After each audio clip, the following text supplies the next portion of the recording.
Following program has adult language and potential spoilers. Listener beware. Well, you guys had already started talking about how you watched it, so why don't you go ahead and just launch into that? So we tried to watch it on Disney Plus, and the volume was so low, I couldn't hear anybody. Holy shit, I thought it was just my TV. Dude, I'm telling you, it has to just be their copy of Thor #1. I could not hear any. We turned the level up on my TV to a level that we never turn it up, and I'm like, this is wrong. I was on 100, and I eventually just, fuck it, watch it with subtitles. Outrageously low. Like, I couldn't hear anything. So we have another, I think with some bootleg account that Mr. Fixit gave us. So we listened to that one, and it was like, no. At first I was like, did I screw up my receiver? So we went to YouTube, and it was like...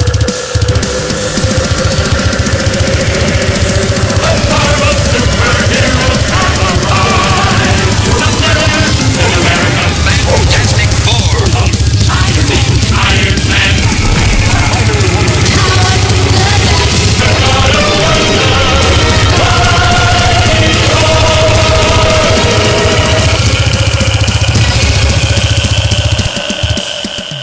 Blew the speakers out because we already had it turned up so loud. Put some random video on YouTube and it was incredibly loud. I was like, okay, it is not the receiver. It's got to be Disney Plus. So then I found another streaming copy of it, and the levels were fine. So we watched that. So you watched it on Disney Plus too? It was all jacked up? We had no volume on the first movie, so... Well, I mean, we had volume, but you couldn't hear it. You couldn't hear it. Like, it was there, but it's just like, not there. It was there, but it was not there. Very, very strange. How about you, what's your name? Diabolu Frank. How'd you watch it, buddy?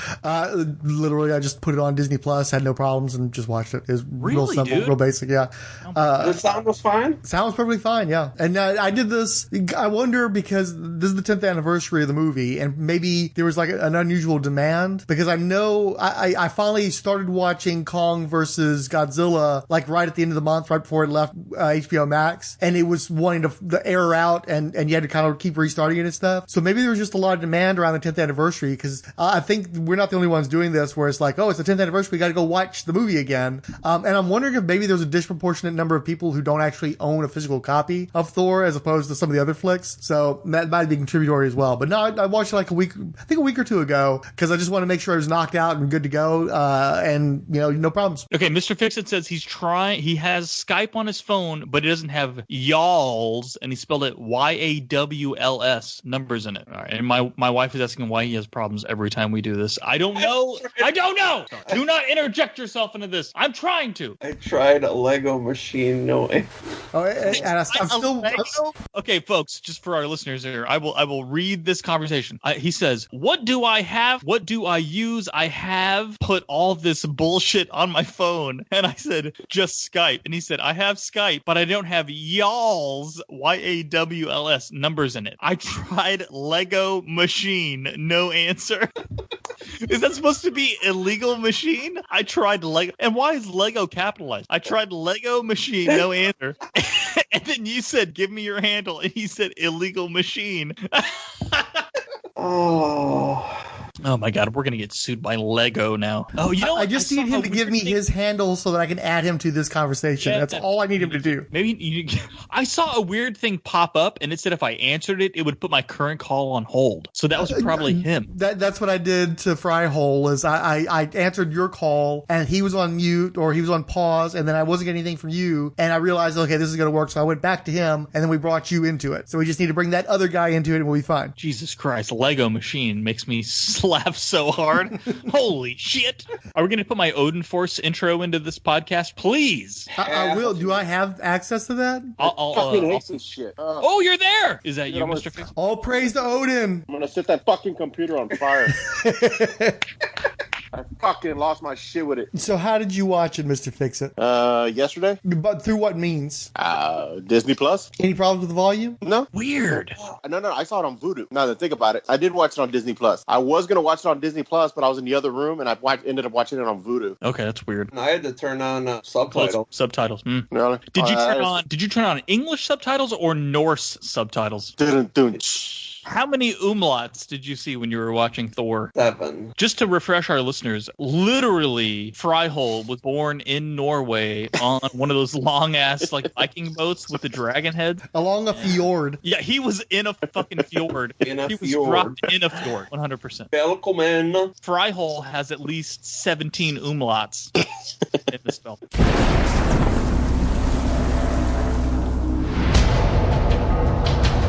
not easy to do what you did. You made my men look like a bunch of minimum wage mall cops. That's hurtful. Would you like to tell me where you received your training? Afghanistan? Chechnya? Who are you?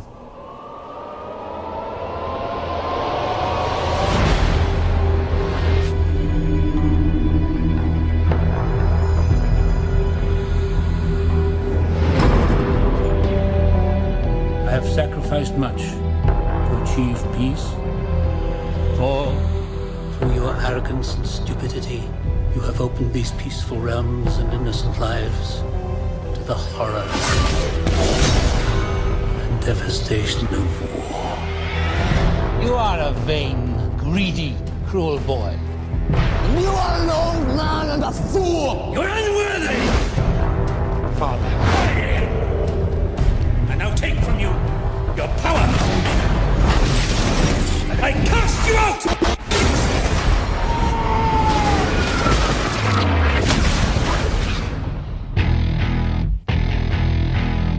Please open your eyes. Oh no, this is Earth, isn't it? Where did it come from? Your ancestors called it magic. And you call it science. I come from a place where they're one and the same.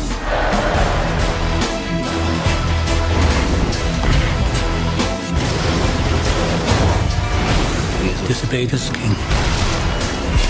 His fate is in his own hands now.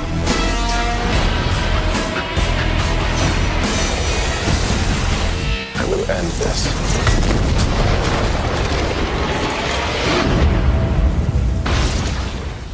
All right, do you guys want to recap the movie? I can recap it. I wrote like impeccable notes, and I just want to read the notes in the live stream. Can I do that? We can do that, but let's actually introduce the show too, because we're all completely out of order. Hey, everybody! Welcome to the Marvel Superheroes Podcast. I'm a legal machine. With me is Diabolu Frank and Mr. Fixit and Fryhole. Yeah, we got special guest Fryhole here, who was I think the last time you were on the podcast was that our the other Thor podcast we did? Nah, he was in the Secret Wars one. Secret Wars, that's right. Okay, cool. So by the way, we don't get you enough on the show. We need to get you on the show more often. Yeah, like hold up your hand for like, hey, I want to do this one in future ones, especially because we're gonna have a lot more Thor, so we should probably be here for all the Thor ones at the very least. Okay. So let's talk about how we saw. So this is the 10-year anniversary of the Marvel Cinematic Universe debut of Thor. Okay, yes, 10 years. We're all old. Everyone get over it. So what?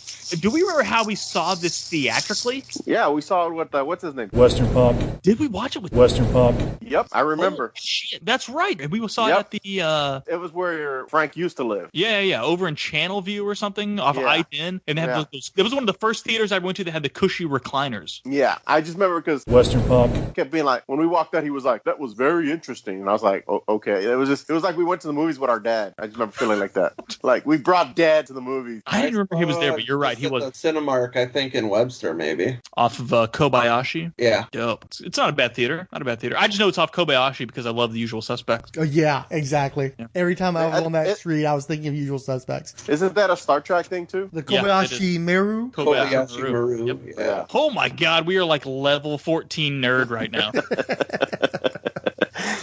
In Pokemon terms, I believe we just evolved. Okay, so do we want to talk about how did we like the film upon its theatrical release? Or do we want to cover that after I recap it? Well, I'll just say that I saw the movie with my girlfriend Paquita, so by that point she was a part of the scene. And I believe we saw it at the mall movie theater. And walking out, we both liked it, but even then I was like, that was an awful lot like Superman 2, though, I gotta say. And I think that's probably why I liked about it. But no, we saw it. Western Pop. I did not see it with Western Pop. No. Yes, Dude. you did. No, I didn't. You were there. I don't know. I was not. I swear you were there. Wait a second. Wait. Mr. Fixit. Are you sure we didn't see Captain America? Which one came out first, Captain America or Thor? Have we done the 10th anniversary Captain America podcast yet? Okay, dude, I think you're thinking of when we went and saw Captain America. Because when we left Captain America, that was the big conversation. We were comparing it to Thor. Nah, I could have saw Thor with the... You're the tiebreaker. Well, what I can honestly say, I have never saw a movie with Western Pop. One of the last times that I saw him, he'd invited me to go see see League of Extraordinary Gentlemen, and I was like, nah, dog. Since then, I think I've seen him a few times at shows, but I do not think I've ever done anything outside of like a nerd venue with him. Here's what I can tell you for certainty is that I did not see Thor with him because I specifically remember having the conversation on the way home with Paquita. So are you sure it wasn't during that moment where you had to see every movie with her first? It was one of those where you snuck in with one, because I remember that was like a big deal for me. I can assure you I didn't see Thor twice theatrically. Okay. I literally think that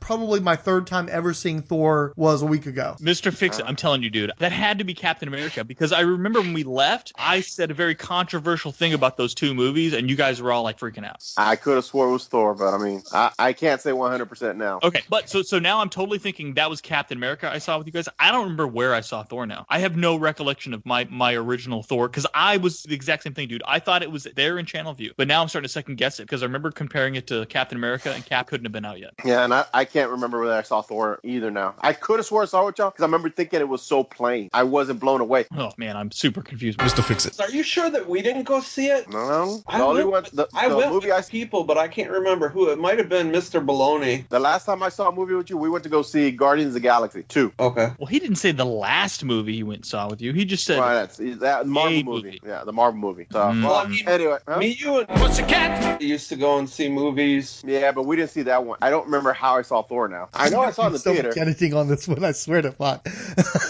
Yeah, this was like a wasted last 10 minutes. Okay. So here's what I want to talk about real quick. Okay, talk about it. I have a very strong recollection of me and Fryhole being at Mr. Fixit's birthday party, which was taking place at, I believe, a Mexican restaurant. And I think Fixit's sister was there as well. And I think the three of us were like in one part of the restaurant, and we were kind of like the people who were having our own conversation, and everybody else was kind of doing their own thing. And I don't remember for sure. Was that the first time we met, Fryhole? No, because we went out a few times with Pussycat.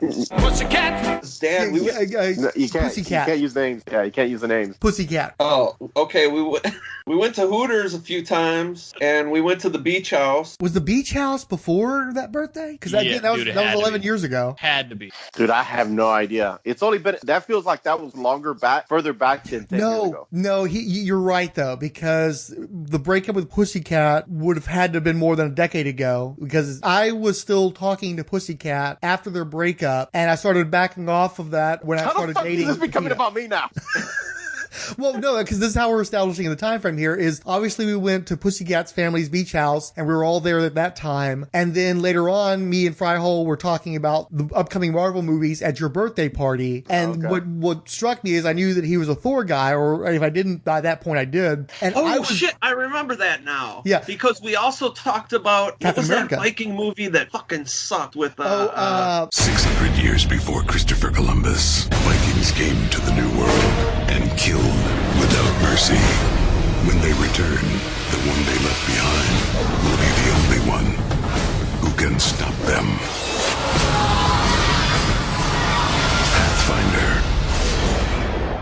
Pathfinder. Yes. And I said I wanted to see it, and you're like, oh man, I don't know. And how'd that work out for you? It was awful. Yeah, that's what I heard. Was that fucking Judge Dredd in that shit? Yeah. Yeah.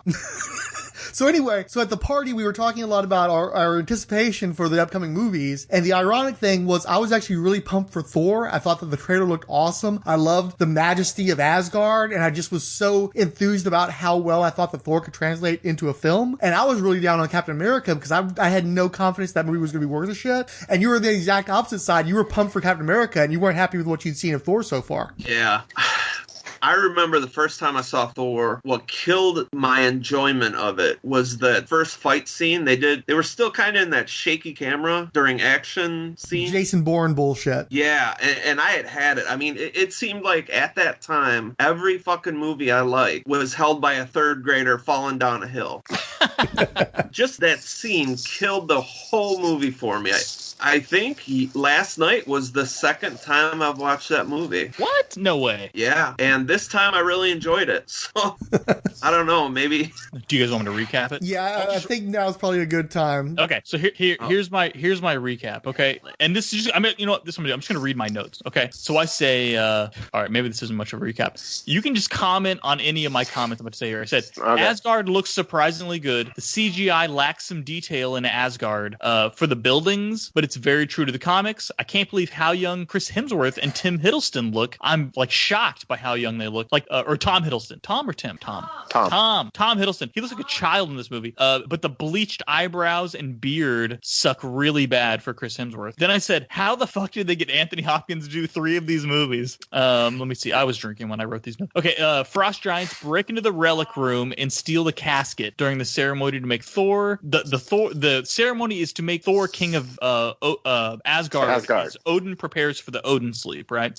Because as he's about to like literally, make him king, he freezes because he's like, oh, no pun intended, because he senses the frost giants are going into the relic room. Thor sees this as an act of war. Odin dismisses it. Frost giants are defeated by the destroyer armor that comes out and zaps him and whatnot. Loki, in the meantime, is sort of egging Thor on, telling him, look, dude, we got to go fight these frost giants. And Jotunheim, like, this is an act of war. They should have done it. But anything you do is going to, be defiant to Odin, and he's not going to want you to do that. And meanwhile, like I said, he's egging him on. So they decide, look, let's wrangle up the Warriors 3 and Lady Sif, and let's go, fuck up some frost giants. And at that point, that was the first time we get to see the big Bifrost Gravitron spinny thing, right? And I really like that thing. They continue to use that throughout all these movies, and I like it. I think it's a really cool. I did like their interpretation of the Rainbow Bridge. I did. Yeah, like how it's kind of a rainbow, but it's kind of like pixelated, crystal, and yeah. It's like it's like a crystal or an obsidian with like colors in it. I think it looks really cool. But it's semi-transparent. You can see how thick it is. Anyway, I'm with you, Mr. Fix. I like that. So they hop in the Gravitron thing. Odin, or what do you call it? I remember Heimdall says, because he's acting like he's not going to let him through, and he kind of says that never in his whatever thousands of years operating the Bifrost has had anybody ever slip past his watch until those frost giants, and he wanted to know what the fuck was going on. So that's sort of why he's letting them go. So they get to Jotunheim. They confront Yiffy or Laffy, and is basically like, look, what the fuck's going on? And Laffy says something like, there's many traitors in the house of Odin, which sets Thor off. Loki chills him out, and then one of the frost giants, it always makes me crack up, as they're turning around to leave, this frost giant goes, run back home, little princess. And I'm just like, what? Like, is this dude from like Odessa, Texas or whatever? Like the weird, like this frost giant's got some, like, he's got some southern sass to him to egg Thor on. I tell you what, run back home, little princess. Anyway, it didn't sound very Norse or whatever, Jotunheimen or whatever. Anyway, not Hyman. What? Okay. So then he says, so of course Thor turns around. Is there a broken hymen? No, he wasn't not a broken hymen. Well, it might have been because of back when the casket. Well, whatever. It's a long story. All I'll say is Thor was slaying Jotunheimen left and right down there. He was crushing hymen, and so they're trying to get a casket to repair the hymen. If I believe that's what my wife keeps yelling. That's what she says over and over again. Anyway, so they fight the frost giants. I think the fight's pretty good, and I love the scene where the frost giant grabs Volstagg, right? And gives him the frostbite all over his arm. He's like, don't let them touch you. And then later in the fight, he grabs Loki, but Loki's armor, it gets so cold it like shatters away, which I think looks really good, until he meets skin. Instead of like burning him, he just turns blue, and then he like locks eyes with the frost giant, and they're both like, what the fuck? And then he stabs the dude in the neck or whatever and kills him. So then as they start to, then Loki's like, we got to get the fuck out of here. So they start to escape, and Laffy thaws out that giant like Rancor looking monster that looks exactly like a Rancor from Star Wars, like eerily like a Rancor. And they start running away, and and I don't know if Thor does something to him and he falls below the crumbling ice, but he catches himself under the ice. So they do this cool shot, and they pull out, and the Warriors 3, Thor, and Sif are all running, but the Rancor is running under the ice. Like, you think they've ditched him, but he's it's really kind of cool looking how they kind of move the camera. They get to the very end. They're cornered. He kills the Rancor. They're cornered though, and Odin shows up and he's like huffing and puffing because he's all fucked up because he's about to go into the Odin sleep. He's weak and he's trying to like still what the kids call fronting. He's fronting to Laffy like he's all like, oh, we got to end this. These are just kids acting a fool or whatever. And Laffy's like, you're weak, Odin. This is not a direct quote. I'm not reading the script. Anyway, so they go back to Asgard. Odin's like freaking out. Like, what are you I would doing? like you to pause for just a moment. I want to jump in on that too. Go. All right. So when he was fronting, that part made me fucking laugh my ass off because Laffy goes something like, okay, well then war, and then Odin's like, war it is, and then fucking hightails it out of there. Yeah, he's like, peace out. That's it. The boom tube or whatever hits when they get out of there. I just want to say that it kills me rewatching Thor after all these years and seeing Laffy, who is not the main villain of this movie by far. There's so many other antagonists available for this movie beyond him. And even the movie even kind of teases him as being one of the main guys, but only just teases him because even the movie we all know that he's not going to be the big bad. He is so much better than Malekith, the actual adversary for the second movie. Oh, thank God. I wanted to talk about that, but that was in the second movie. But cool. Well, I think that visually he looks fantastic. I think the voice is great. He has an excellent sense of menace to him. And I feel like they kind of waste him in this movie. I think he should have been more. And he definitely should have been in the second movie based on how much better he was than the actual villain, who the actor in that movie was totally wasted. And we'll talk about that when that movie comes around. But it's just like, why didn't we get more of this guy or something like this guy instead of them just shitting the bed, particularly with the second movie's villain? Yeah. Yeah, I totally agree. And like, look, the makeup on them, because it's practical, right? Like some of these dudes are CGI and they look horrible. But the practical guys, like they draw these like black lines on their face. But the content, like it's like they look kind of good and kind of shitty at the same time. But he's still so good as Laffy. Like I like it. No, I shouldn't like it. I should be pissed at it or be like, oh, that's super cheesy. But the way I don't know, just like his mannerisms and the way he talks, like I'm in on it. And I totally forget all the bad makeup. I don't even care. He's so definitely that's funny that you mentioned that. He's got a darkness from Legend vibe about him big time. Yeah, I totally agree. Yeah. The other thing I want to point out is I'd forgotten how strong the action sequence was there at the beginning in the Jotunheim. And it reminded me a lot of the sequence against Surtur in Ragnarok. And it thwarted expectations. I see that sequence and I get jazzed because holy shit, this is a fucking Thor movie. Yeah! Throw the fucking hammer and fucking all the shit. Everything that I want to see in a Thor movie is there. And they're like, but now we're gonna go do this. And this is twice this shit's happened to me. The first movie and the third movie where it's like, yeah, Thor movie. Well, fuck your Thor movie. We're gonna go do another thing. And it's so frustrating for me that they do that because I would like at least one time, maybe Love and Thunder will deliver on this, one time just keep doing this movie instead of turning into a different movie partway through. Yeah, he does do a lot of the classic Thor stuff in that opening sequence, just like the Surtur sequence. And he immediately, I guess to continue the recap, Odin is furious that he was about to make this dude king. And it's, dude, you got to exercise some rationale here. You can't just go fight with everybody all across the universe. So he strips him of the hammer, strips him of the armor, and casts him to Earth along with Mjolnir in a separate spot. And as he crashes to Earth, that's sort of the very beginning of the movie. There's a short sequence I skipped where Jane Foster and what's home dude's name? Erik Selvig and Darcy are driving around in her research truck, and he falls out of the sky. So this is just catching up to the opening sequence. Falls out of the sky, they hit him with the truck.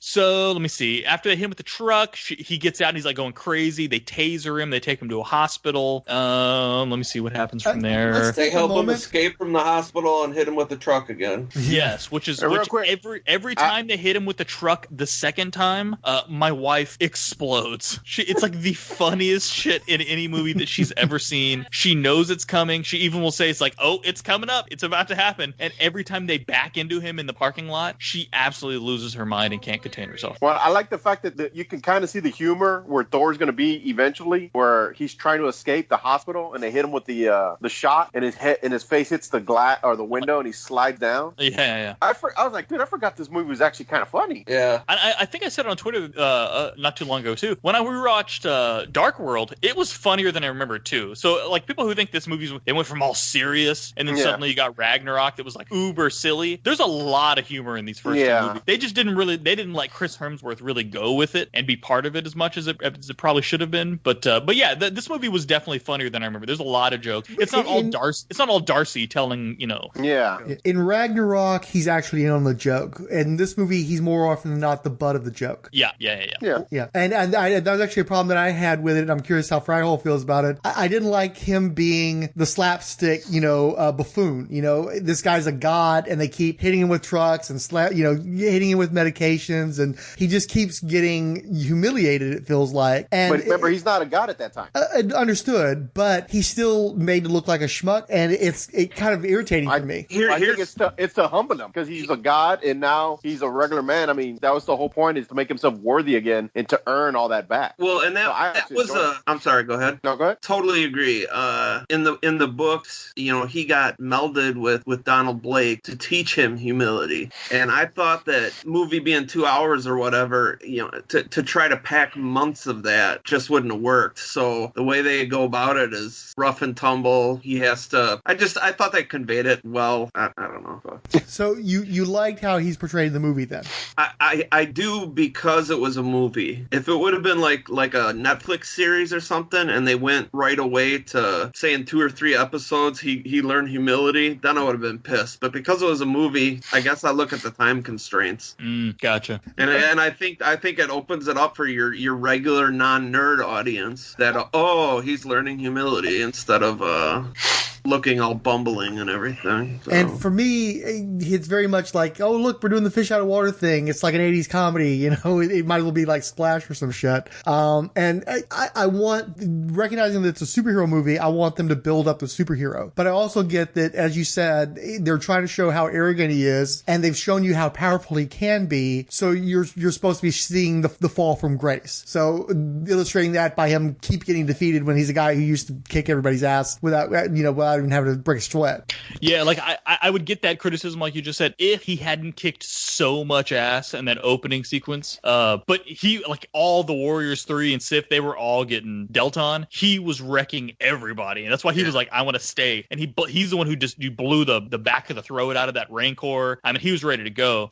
So yeah. But that's what it is. They're trying to contrast this he's still this gigantic, extremely handsome fellow, but that he's getting hit by trucks and falling down and shit. I kind of like it. I think it's funny. It works for me personally. It did for me too. I don't know if I don't think it did work for me the first time I saw it. But like I said, I was that opening scene. I just remember, maybe it was just the theater I was in. Some dude banging his girlfriend in the theater room. I don't know. Oh, good lord. But I'm gonna need an elaboration on that. No, it just, the whole scene was like shaky to me when I watched it in the theater, and I don't know if maybe they were, because it didn't seem that shaky to me last night when I watched it on TV. Oh, I gotcha. So I don't know if it was the theater having problems in the what the hell's that room called? Projector room. So yeah, I didn't think it, like I said, you mentioned that earlier. I didn't think it was that shaky, but again, I might have not been paying that much attention. So there's a little bit more of that shaky cam when they're doing later on in the movie, but we'll get there. Okay, so after they hit Thor with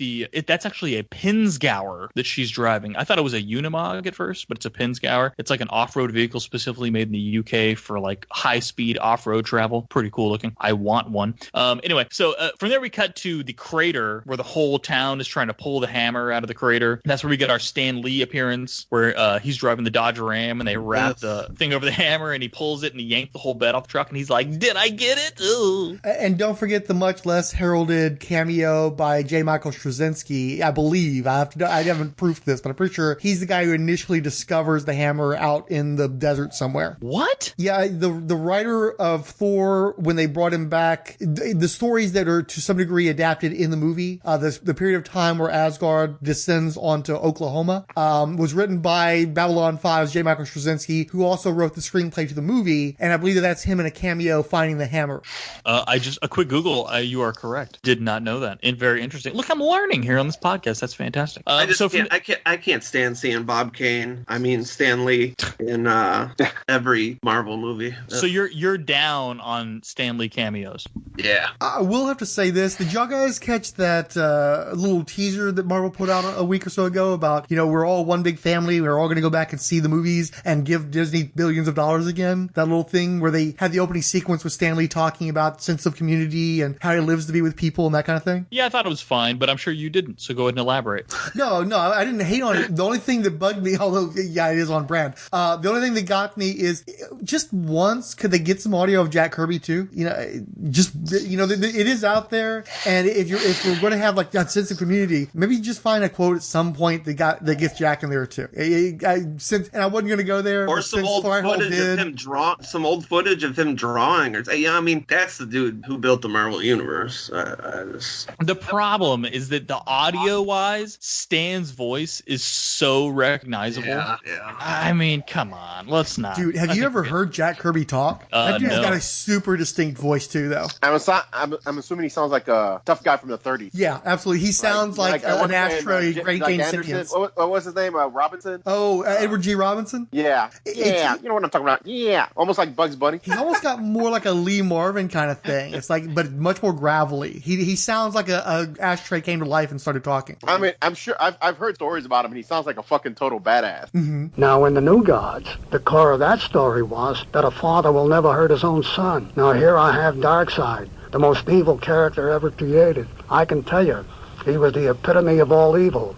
All this fellow wanted to do was own everybody's mind and completely run the universe by himself. You can't get more affectatious than that. But he couldn't control his own son. And of course his own son became his worst enemy. And there was nothing he could do about it. He was continually frustrated. Okay, I'm going to continue my recap. Okay, so now Thor Thor Odin's son has awoken from his vehicle collision. He's trying to get some clothes. Jane Foster gives him some clothes, like I guess her ex-boyfriend or assistant, and it says Dr. Donald Blake on the name tag. It still had the "Hi, my name is" name tag stuck on it because that's what you do. You leave the sticker on. I thought it was a nice touch. Oh, is that where he's walking around with his dick root? Yeah, definitely his dick root was showing in that scene 100%. Are we all aware of what the dick root is? No, that's a new term for me. It's that muscle. It's the muscle that comes off the abdominal but runs straight to the dick. Oh, the lats? So where like you've got your pants kind of low and no shirt on. Not you personally, because my God, there's no way your dick root is still available. When you were younger and like totally yoked.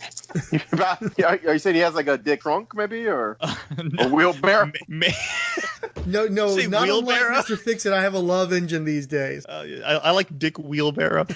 Anyway, Sequoia. You're Sequoia. No, Sequoia. It's the muscle line that runs towards your penile area. I think you're talking about the lateral. I don't know if it's really the lat. Okay. It's not really a lat at all.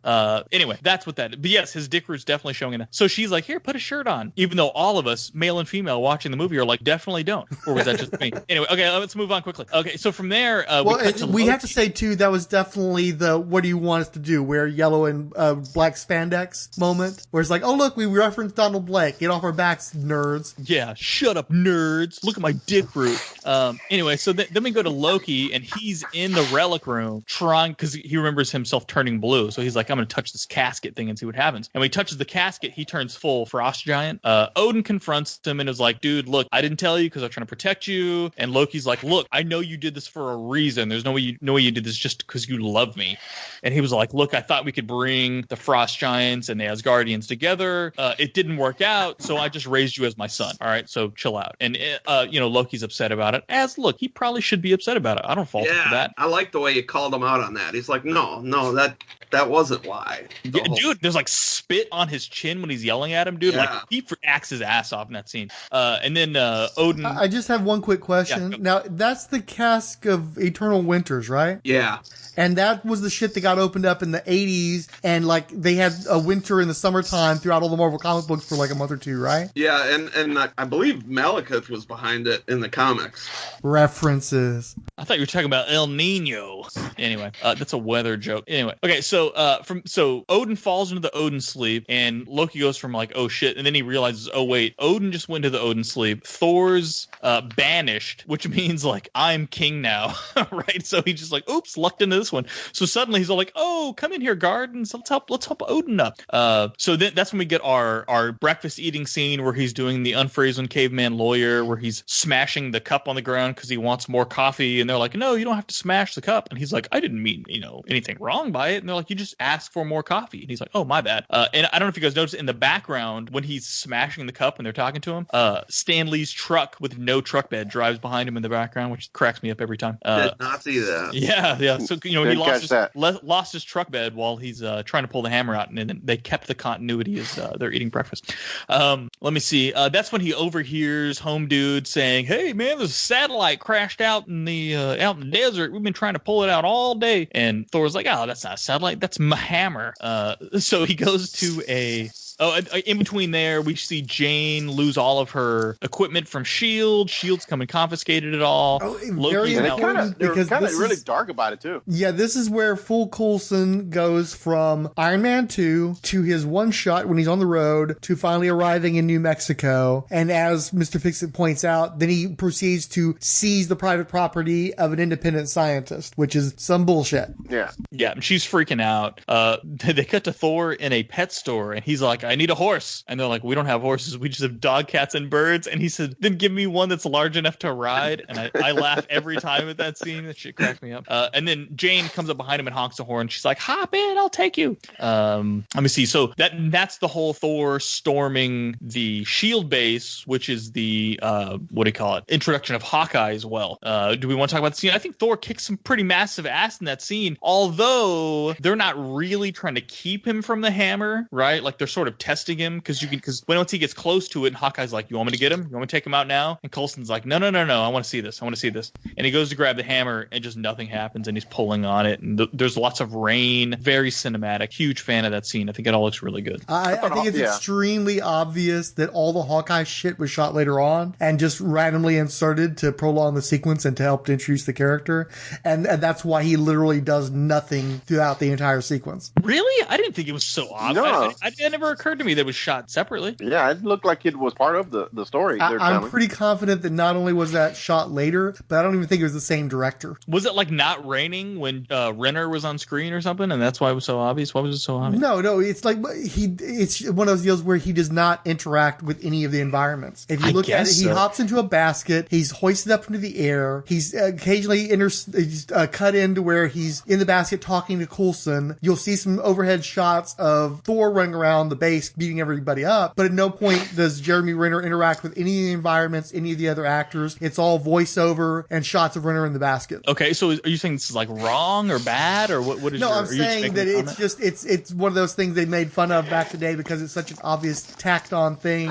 inserted to create a sense of a universe where it's less so at that time. No, I thought it was fine. I didn't have a problem with it. It was all right. I didn't hate it or anything, but it's just like, well, that's really obvious. What I did like about that scene, Thor storming that complex, is he still whipped the shit out of everybody he came into contact with. I kind of thought they were. I remember when I first saw the movie, I kind of thought that they were gonna go like the Superman depowered, where he's a wimp, whereas Thor would still know how to fight. Dude's been alive for a couple thousand years, kicking ass. I love when Selvig shows up to get him bailed out, and he they spoof his ID as Dr. Donald Blake, and he's like, he's a physicist, and he's like, well, why does it say MD? He's like, he's a doctor too, and they're like, well, how does he just wreck a bunch of S.H.I.E.L.D. agents? And he's like, steroids.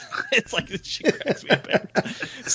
Of course it's steroids. He's a fitness freak. And I'm like, oh my god. Yeah, I just have to agree that you get him in some tight clothes, you make him all wet, and then you have him do enhanced fighting moves against individual S.H.I.E.L.D. guards, and you do get to see like, wow, this is a big, powerful, and handsome man, by the way. But what I liked is when they do finally capture Thor after he basically gives up and he's unable to pull the hammer up, is when Coulson is trying to interrogate him and pointing out where clearly you have enhanced fighting training. What are you, mercenary, SAS, all this kind of bullshit. I liked that, but it's also funny to me watching that because that's a super duper Marvel's Agents of S.H.I.E.L.D. moment where it's like, okay, we're pretending like we're in the Marvel universe, but we have no budget, so we're just going to get a big big guy and have people talking in a room a bunch. So it definitely shows you the limitations of the budget when they're having these sequences with Phil Coulson, because that was the same shit that he had to get by with for 7 seasons of that show. Yeah, I also love how Loki appears and sort of tells him, he's like, oh, dude, you know, what do you call it? Thor's like, you got to talk to Odin, try and get me back. He's like, oh, Odin's dead, dude. Oh, which means you can't come back. And then after that scene's over, he tries to pick up Mjolnir and can't pick him up. I love little details like that. Like, there was no reason to put that in the movie, but those little details always get me like, yes, dude, you're so not fucking worthy, you asshole. Well, and it's that brilliant character moment, and that's a big part of what people love about the MCU.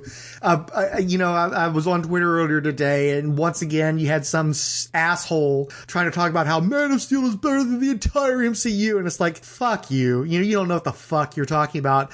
And one of the reasons why that's a big fuck you and not just a, well, art's subjective kind of thing, is that Marvel will take the time to give you a character moment like that, where, like you said, there's no way Loki's worthy, but he is arrogant as fuck, and he really wants to be legitimized. So even though he's got to know that there's no fucking way he's picking up that hammer, you still see the effort where he's going to try his level best, knowing that nobody can see him anyway, he's invisible, because he just can't stand not to do that. It's a great character beat, and it's the kind of shit you don't see in the fucking DC movies, and that's why they don't resonate with audiences in the same way. I mean, it's not about Marvel versus DC and partisanship and shit. It's like, no, this is the work you do. This is how you get people invested in your characters. You give them these little character moments, these bits of humanity that connect the audience to those characters. Totally agree. You have to sweat the details with these characters.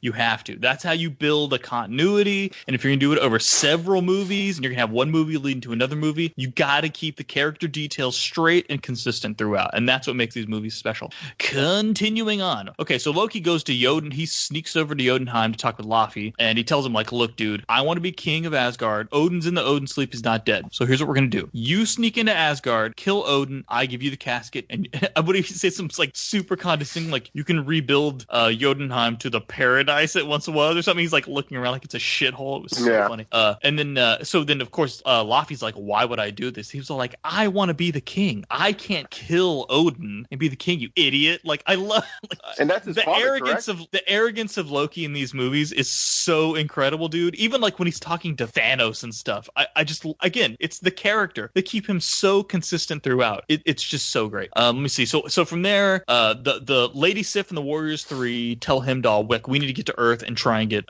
Thor, because we realize this is all like a Loki construct. And I love how even when they're talking, they're like, I bet this is Loki. And I think it was Balder the Brave, maybe. It's like, well, look, he's always been into mischief, but this is like way more than, I just love it because he's the god of mischief. And they're even like, nah, I mean, Loki's like, yeah, he's a trickster. He couldn't do all this. And like, wait a second. And they start going through all the details. And like, oh shit, this is totally Loki. Hey, was Volstagg the Punisher from Punisher Warzone? Correct, sir. So weird. What? Yeah. Are you serious? Same actor, yes. Oh, hold on. I'm Googling this stuff. So he totally could become War Thor if he hadn't been killed in the third movie. Is that a thing? Yeah. War Thor is a thing? Yep. Yeah, it was. Dude, he does the Bloodstorm. It's Fixit's favorite Thor thing, man. Dude, he's fucking insane. He wants to kill everybody, and he does this thing called the Bloodstorm. Dude, I bet you he called me twice a week for like 2 months as that storyline was going on, talking about it. Yeah. It was good. Dude, now that I'm seeing it without the makeup, that's totally Thor or that's totally Punisher from Punisher Warzone. Like, I just looked up his name, and I'm like, oh yeah, that's Punisher. I didn't recognize him in all the Volstagg makeup. That's bizarre. And I actually think that might be part of the problem with the Warriors 3 is that they're so buried in makeup that, like you say, they're unrecognizable because there are numerous recognizable actors or known actors that you can't recognize within those characters. And it is a credit to them because it's very much a character acting role where they get lost in who they're portraying, but because they get so little screen time and so little to do, and because you don't see that they're people that you've seen in other things, you just don't connect to them. Well, except for Lady Sif. What? I connect with her. Sorry. Yeah. What? Oh, I'm sorry. Can we edit that out? She's dope. I blind her side. What? That's what she said. All right. Let's get back to it. Okay. So from there,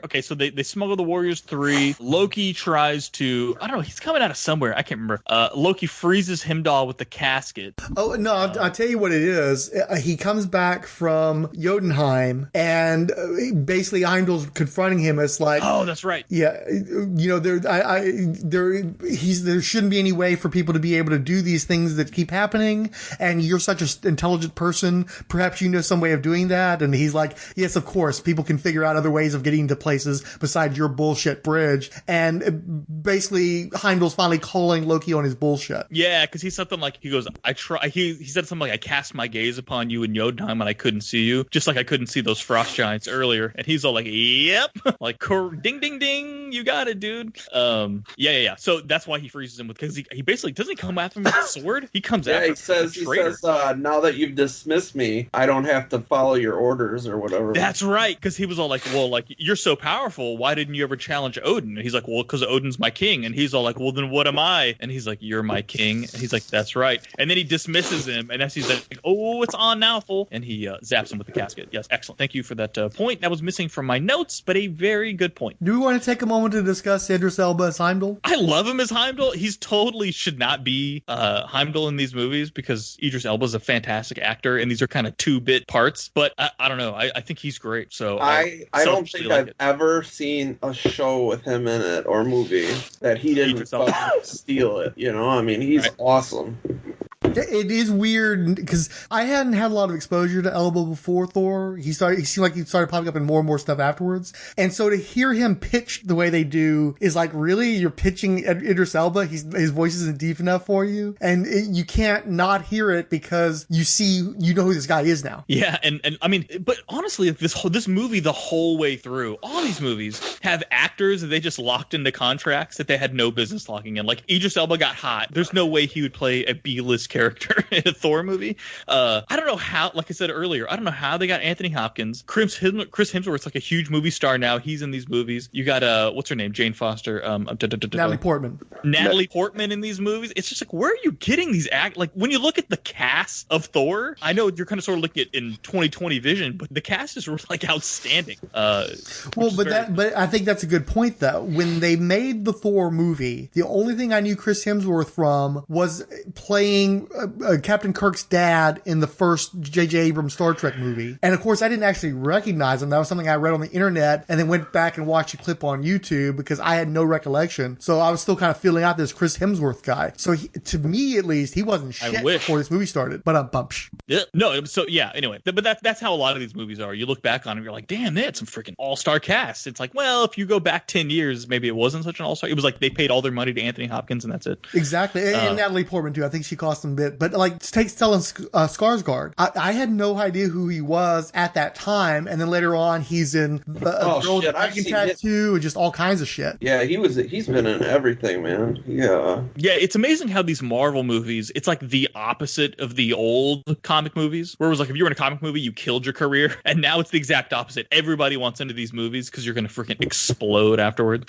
I would commit to 10 movies. Also, not just famous actors, but they really casted people who could play off each other. I mean, yeah, that's about all I got. Okay. No, but I know what you're saying, though. There's a weird thing with these Marvel movies where, like, if you see Robert Downey Jr. post something on Instagram, every cast member from these movies will reply to him. Like they are legit friends from these movies. Like, I don't know what that's about, but it's like they survived the Marvel Cinematic Universe and they're like friends for life. It's really, really bizarre. Like, I never see this kind of stuff. You know, when Chris Hemsworth was in Men in Black 3 or 4 or whatever the fuck it was, like, I don't see the cast of Men in Black commenting on his Instagram, right? Yeah. But these dudes like Mark Ruffalo and Jeremy Renner and all these guys, they all post on each other's timelines. It's very, very strange.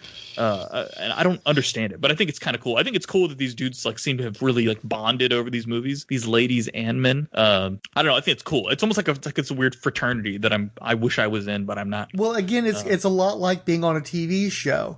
Exactly. It's not like you did the one movie that one time you worked together for a few weeks and you're out. It's like, no, we're going to keep seeing each other, and it helps to maintain those relationships because I imagine if you can't stand somebody, it's going to be really rough continuing to make all these fucking movies with them, with these contracts they've got. Well, yeah, I would say, though, this is still something special because you got, like, Harry Potter was seven movies, not counting the other two, and they don't fucking talk hardly at all. Are they really? Or is that like a scandalous thing you're unleashing on this podcast, that Hermione and Harry are like not friends or whatever? No. It's not that they're not friends, but I have seen no interaction. Right. And I know that the kid who played Ron Weasley was like, dude, that whole thing's dead to me. I that was so stressful. I want nothing to do with it.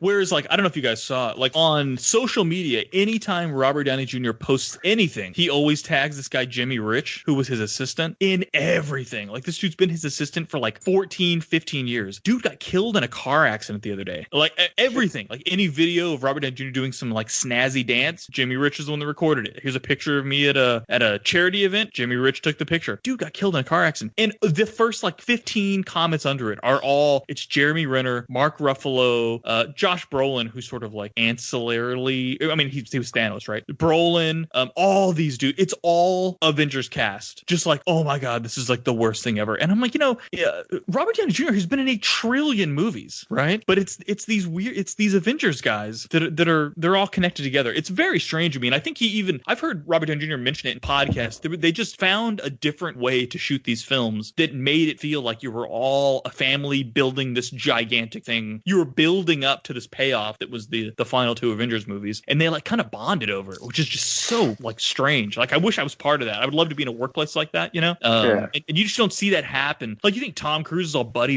with all the Mission Impossible cast? Like, no, he never talks to these people. Like, what are you talking about? Or him and Val Kilmer from the Top Gun movies are all best friends. No.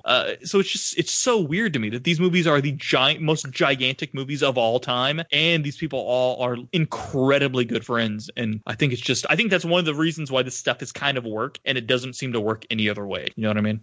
I think one thing that helps too is that they're all running in the same circle, and they all have these intermingled continuities. But then Hemsworth's going to go off and do another Thor movie where he's undisputably going to be a star. And so it's like, take like the Batman movies. You might the villain were always going to be the star. It was always Jack Nicholson and whoever's playing Batman. It's Jim Carrey and whoever's playing Batman. And one thing that's different about the Marvel movies is they're all kind of stars. Like, even though Hemsworth, I think one thing that helps him is he hasn't enough of an ego to be able to portray a god, but he also recognizes that part of the audience is showing up for Tom Hiddleston playing Loki. And that's why none of the Thor movies don't have Loki, because he's clearly at least a co-star in those movies.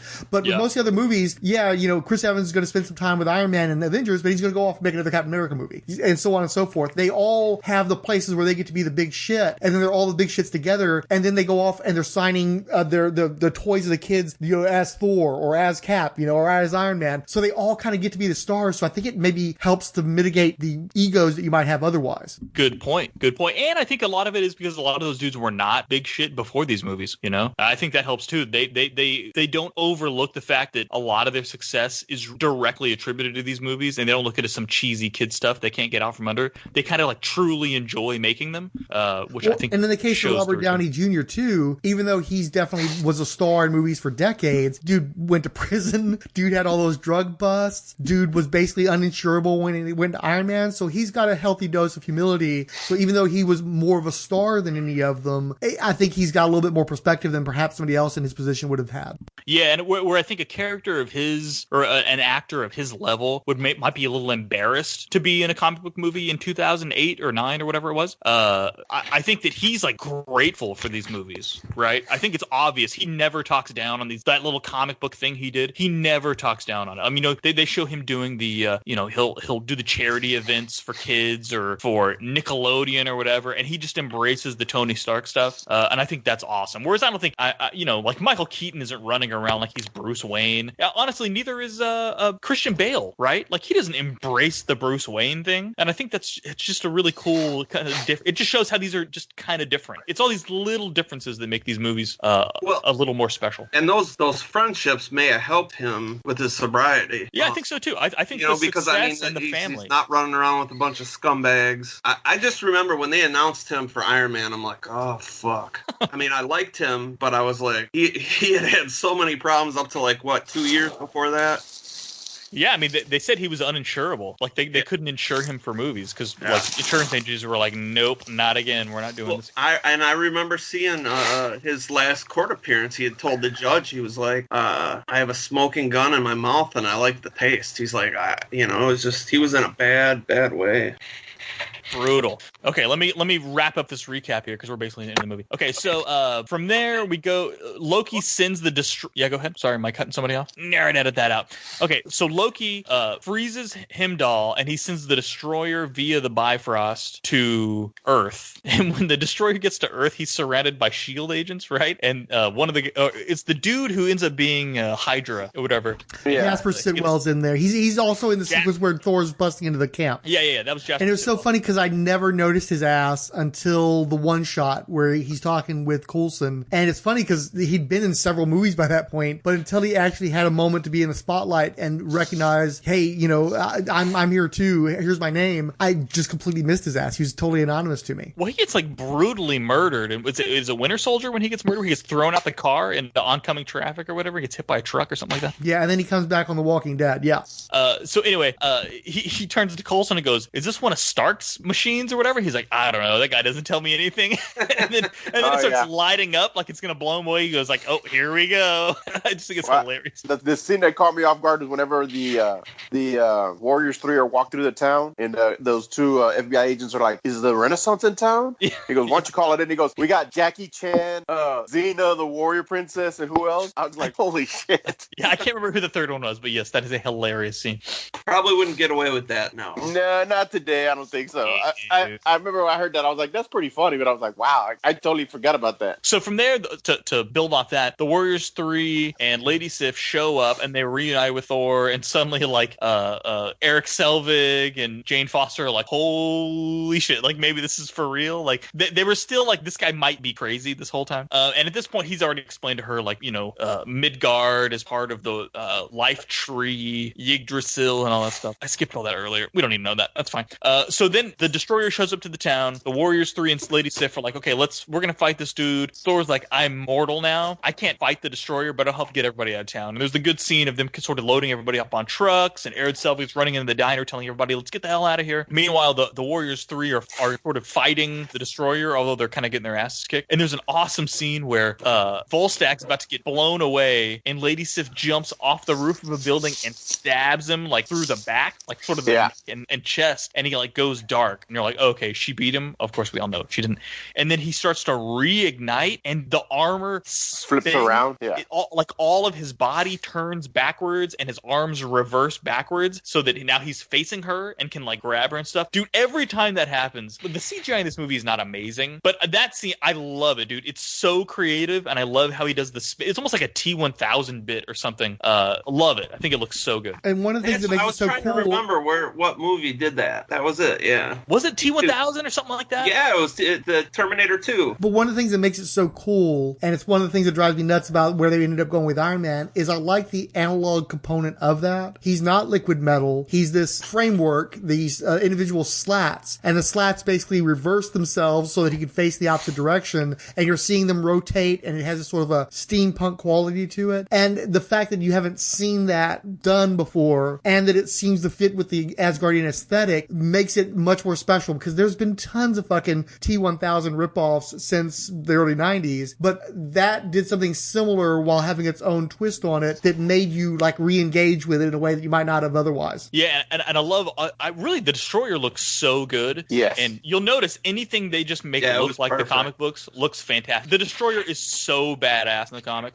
In fact, like I wasn't a huge fan of John Romita, but that was one of the things his Destroyer is amazing. And the sound whenever he would shoot that beam out, that sound is fantastic. I loved everything about the Destroyer in this movie. He does nothing in this film really, but he's bad. Like you said, you would expect Laffy to be the villain of this movie, and for some reason the Destroyer kind of is, even though it's Loki kind of controlling him. But anyway, well, before you continue too, Mr. Fixit, isn't the Destroyer one of your favorite Marvel like concepts? What do you mean? Didn't you tell me before that you just absolutely love the Destroyer? Well, no, I always liked his design because it was so simple, but yet it just had a cool look. But no, I mean, I think he's cool, but no, he's not like one of my top favorites. Okay, and then I like, maybe it was me. I like how like Mr. Fixit just said. I love how simple the design is, but it's so incredibly recognizable, especially the size. His size. Yeah, he's huge. It doesn't talk. It's kind of like Jason Voorhees, right? The Destroyer's like Jason Voorhees. He just sort of walks around and just destroys everything. And his name is the Destroyer. I mean, the beginning scene, whenever he kills those 3 ice giants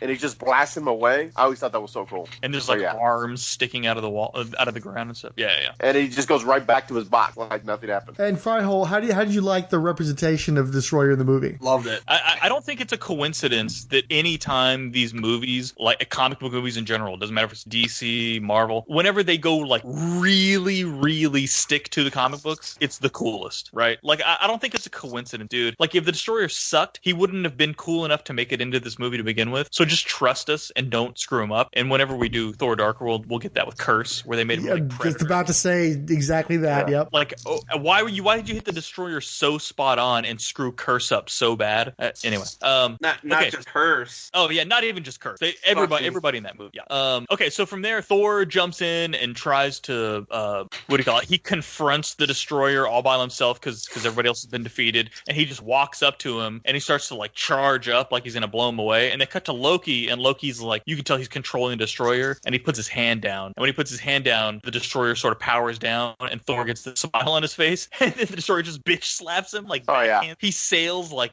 a city block away. His face is all scratched up. He's bleeding. You know, and they'll run over to him, and he was just like, yeah, you know, whatever, I fucked up. I don't know. He has some line. Well, the thing is, while he's approaching the destroyer, he made a big point of saying, "I've got a plan. You just get the people to safety." He had like one of the Warrior 3's shields, and then as he's walking up to the destroyer, he's dropping the shield. It's a suicide play. He knows that the odds are against him, and so that's him finally doing something to make himself worthy. Yeah, exactly. That's his moment of clarity where he realizes this is what it's about. It's not about the valor and being the cocky hero and going to war. It's about saving these people, and that's what he decides he's going to do. He's going to sacrifice and it's himself. Also it's a moment of recognizing that this is entirely his fault. Anybody who dies, any property that gets damaged, it's all on him because he brought this shit upon these people, and it's something he wasn't able to recognize in Jotunheim, but he can recognize here that he is doing harm by his actions and recognizing the impact of his actions finally. Yeah, and as he's dying, they cut to Odin in the Odin sleep, and he's crying in the Odin sleep. Is my chair really fucking squeaky to you guys? I'm definitely picking it up. I'm sorry, man. Don't worry about it. It's okay. I thought maybe you were, yeah. You can't really help it, and it's not a big deal, but yeah, it does. So at that point, as he's dying, you get the sort of, and I believe this is straight out of Superman 2, right? Whereas instead of Marlon Brando, it's Odin saying, "Whoever holds this hammer shall be, should he be worthy, possesses the power of Thor." Like, isn't that exactly out of Superman 2, where Superman's like dying and he's hearing Marlon Brando? What it is actually Lois Lane is dead, and Superman's about to make the world go backwards in time, and that's like the final barrier where Jor-El is like, "You can't do this, son. You know, you can't imperil the entire world for this one person," and then he does it anyway. So it's similar. It wouldn't shock me if it was an influence, but the sentiment being expressed by the father figure is the exact opposite of totally Jor-El. Different. Gotcha. Okay. It's kind of like, I'm going to make you an offer you can't refuse. And yet, he wouldn't fly into a tornado to save his dad. Oh my God! Odin was never in a tornado. What are you talking about? Okay. So from there, so he gets Mjolnir, blows the destroyer's head off. It looks terrible. The CGI does not hold up. It looks really, really bad. Heimdall's still frozen. The Asgards come to, or the Frost Giants come to Asgard because Loki smuggled them in. The CGI is even worse on those Frost Giants. Like this has to be the worst CGI in the entire MCU. It's a little bit like the MCU equivalent of the demons from Spawn, where it's just like rampant cloning. It's the dudes from what was the Will Smith Omega Man movie? I Am Legend. I Am Legend. I was like for the lack of a valid interpretation of that book. So yeah, I Am Legend. Yeah. Dude, and I still had a problem with that. Those are the smallest fucking giants of all fucking time. Yeah, their sizes are all over the place. Sometimes, like in the opening scene, they're huge. Yeah. And in other scenes, they're not. Yeah, that's definitely a problem. For sure. And it was very noticeable. So Laufey sneaks in, and he's getting ready to kill Odin. Heimdall breaks out and kills those Frost Giants. Loki then, which I love this. I always forget about this twist. Loki he kills Laufey and the Frost Giants. And it's so that he can save Odin, and everybody sees him save Odin. I always forget that little twist, and it's a really, really good twist because he wants to solidify himself as king of Asgard instead of just letting. He does it in front of his mother Frigga, who probably should have been the queen, but I think they wrote it off as she's with Odin in the Odin sleep, but she could have just been the queen. Yeah. And Loki's left the Bifrost open because the Bifrost, if it's left open, basically is a giant laser beam that can destroy Jotunheim. Thor shows up because Heimdall brings Thor back. They fight. Thor just realizes that the only way to stop the Bifrost from destroying Jotunheim is destroy the Rainbow Bridge. Well, you have to mention the part where he pins Loki down with the hammer. Yes, Then he walks over and he puts the hammer on Loki's chest to hold him there. I love it when they use the hammer that way. I don't know why. It's a cool thing that nobody else can pick it up. So anytime they do stuff like that, he does it in Ragnarok where he puts the hammer in the giant dragon's mouth and like freezes him to the ground. I love when they do that. I don't know why. I'm a sucker for this stuff. Hold on. Loki, let's go to the it's a really great low-key display of power, no pun intended, because it's like anybody else is having to exert all this effort, and Cap's got to sling the shield with all his might and all this kind of shit, and Thor's so powerful, he can just lay the hammer down and ain't nothing going to move underneath that thing. Yeah, and he did.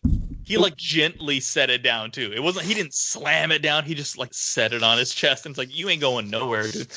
So as the Rainbow Bridge is falling off, I think that the CGI on the Bifrost machine spinning and breaking and falling apart and falling off the edge of Asgard, I think that looks awesome. That looks so good. Then Loki and Thor are falling off of the Rainbow Bridge. Odin has come out of the Odin sleep and saves them. What do you call it? Loki saying something like, "I did this for you, father," and Odin's looking at him like, "Come on, bro." Like, I know what you did. I'm the All-Father. I know what happened. And when he kind of sees the look on Odin's face, like, you done fucked up, he just lets go of the spear and falls off into nothingness, which we all know is a bunch of bullshit. After that, they're sort of having the big party because everything's been resolved. Lady Sif is totally, she's talking to Frigga, and it's just basically, Thor's sad. He's depressed because he can't get back to Earth. He's obviously missing Jane Foster, which looks like Lady Sif's she's got feelings for Thor. Don't blame her. And so then let me see. That's the end of the movie, I believe. Correct? We cut to Jane, and she's trying to like find a way to get back to him or whatever. They make a point of letting you know that S.H.I.E.L.D. has not only returned all of her stuff to her, but are actually seemingly helping to bankroll her so that she can investigate a way to reach from Midgard to Asgard. Yeah. Because there was a scene earlier in the movie where he tells Coulson, let me tell you something, dude. I've got your back. If you ever need anybody, I am one of your allies now. And he's like, oh, that's cool. And then we get to the Stinger. The Stinger is Agent Fury telling Selvig, because Selvig's like, how did I make my way down here? I thought you were going to kill me. And that's going to be the Avengers, the beginning of Avengers 1, where he's testing on the Tesseract. They show him the Tesseract, and he goes, well, I guess that's worth a look. And they cut, Loki's standing right beside him, and they say it at the exact same time. Or Loki says it first, and then Selvig says it. So you now know that Loki's controlling Erik Selvig. Yeah, you're seeing Loki reflected in some glass or a mirror or something, and influencing him. And if I recall correctly, I missed that whole part. What's that? Oh, you missed it? Shut the TV off after. Fuck. Have you ever seen a Marvel movie before? Yeah, I know. I went brain dead. It'd been a long day. Well, I love that you watched an entire additional movie, but you missed the Stinger.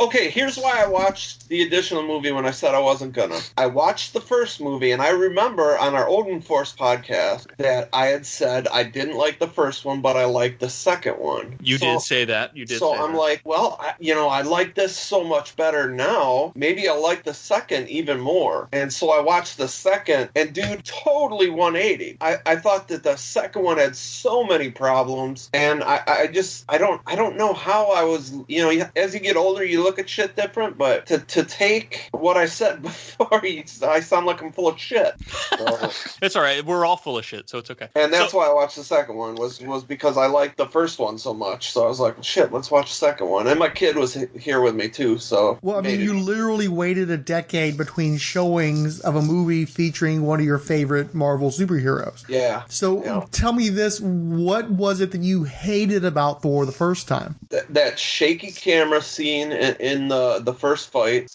which, like I said, on my TV was not that bad, but in my head in the theaters it was. I think I had a problem with what you said earlier the first time I watched it, how they made him look stupid and bumbly, whereas now I can kind of reconcile that with, hey, dude, it's a movie, they got to show it to the regular audience that he's getting humble and quick. I think another big part of it may have been what Illegal Machine said, was Thor was the way I thought of Thor through that whole first fight, and then there was a big chunk of nothing for a while, and maybe that's why I didn't like it first time. But man, I honestly really enjoyed it this second time. So I never thought I'd watch it again. And I'm starting to rethink some of the movies I said I wouldn't rewatch. So it's just interesting because you had such a strong a reaction that you went a decade without even revisiting it. So is a lot of it just to having the first movie be informed by the successive movies? Like, you've seen the evolution of Thor, and so like any issues you had with that first one were alleviated? You know what I think it was? You know, the honest to God truth that I think I haven't rewatched 1 or 2 was because the third one was so good. So it was like, why would I go back and watch the other 2 when I can watch the third one over and over again? I've seen this movie a million times. I love it. This movie is so rewatchable, and I'll tell you one of the reasons why, and I say this in several podcasts, folks. If you've listened for a while, you understand. This is the shortest Marvel Cinematic Universe movie. Did you all know that? I did not. This is the shortest one of all of the movies, and it is so tight and so fast. Like, I like it. I think it's got great heart. I think the actors are all great. The bleached beard and hair and eyebrows for Hemsworth really bother me in this movie because he looks so natural by the time you get to Ragnarok and stuff like that. But, I mean, all the characters are here. Loki's great in this movie. Thor's great in this movie. Anthony Hopkins is good in this movie. Coulson's in this movie. It's just all Marvel Cinematic Universe goodness in a very short, tight package. And I enjoy the hell out of it. And I'm telling you what, dude, Chris Hemsworth is fantastic. I will watch anything that dude is in. He's so good, even though he's kind of playing himself in every movie I've seen him in. There's just something about the dude in the screen. He's just a very likable human being. I don't know if it's like a Rock syndrome. You know, people who would just watch Rock movies all day long and they know it's just Dwayne Johnson with some random name on the TV screen. Although I think it's kind of short selling Hemsworth because I think he's actually a much better actor than Dwayne The Rock Johnson. What? But yes, I said it. Fight me. But the dude's just great. Like, I don't know. Whenever he's on the screen, I'm just like, I don't know. Maybe I have a man crush. I definitely have a man crush. I don't care. But I really enjoy this movie. It's so good. It's all the best. It's so comic booky that it makes me feel good to watch this movie, and I very much enjoy it, and I like it. But okay, so here was the thing. I think when we came out of this is what Mr. Fixit was remembering. We saw Captain America with Western Pop, and I came out of Captain America 1 saying I thought Thor was the better movie, and you guys were like extremely upset with me or whatever, like I was a fucking idiot. I don't think Thor is not a better movie than Captain America: The First Avenger. Captain America: First Avenger on subsequent rewatches is one of my favorite Marvel movies, but it is longer and maybe less rewatchable because it does have a lot of slow, heavy parts to it. Thor is a much more rewatchable movie, in my opinion. No, Captain America: First Avenger is the perfect comic book movie. It's incredible. It's totally incredible, and I don't know why. I must have been a weird mindset the first time I saw that movie in the theaters. I love Captain America: The First Avenger. I agree with you, Mr. Fiskett. It might be the most perfect comic book movie. Maybe not the most perfect movie, but as a comic book movie, it's like Superman. It's got dude, it's running on all cylinders the whole movie. Totally. But for Thor, as like an action comic book movie and being a short runtime and having all the Marvel Cinematic Universe triggers in my brain as I watch it, I really enjoy the movie. I think it's super underrated. I'll definitely watch it again. So. I haven't watched it in a while, and as I was rewatching it, I was like, man, I really like this movie. I'm like, holy shit! For the longest time, even when I would sit down with my boy and we do all the Marvel movies, I think I would go to sleep when Thor would come on because I was just like, like you said earlier, I remembered it as always being really serious and Shakespearean, and I was just like, don't really like watching it. So when Frank said we needed to watch, I'm like, I had that mindset that it was going to be Shakespearean, like I was going to be watching, almost a period piece Marvel style. And then I watched it, I'm like, holy shit, I really like this movie. So I'll definitely put it on the movie list of like movies to rewatch on a slow day or something. You know what? Hold on. Can I just amend my comment? It is not the shortest Marvel Cinematic Universe movie. I'm an idiot. I didn't scroll down on this stupid list. Incredible Hulk is 112 minutes, and Thor: The Dark World is 112. Thor: The Dark World is a shorter movie than this film, and seemed much longer. Thor is this.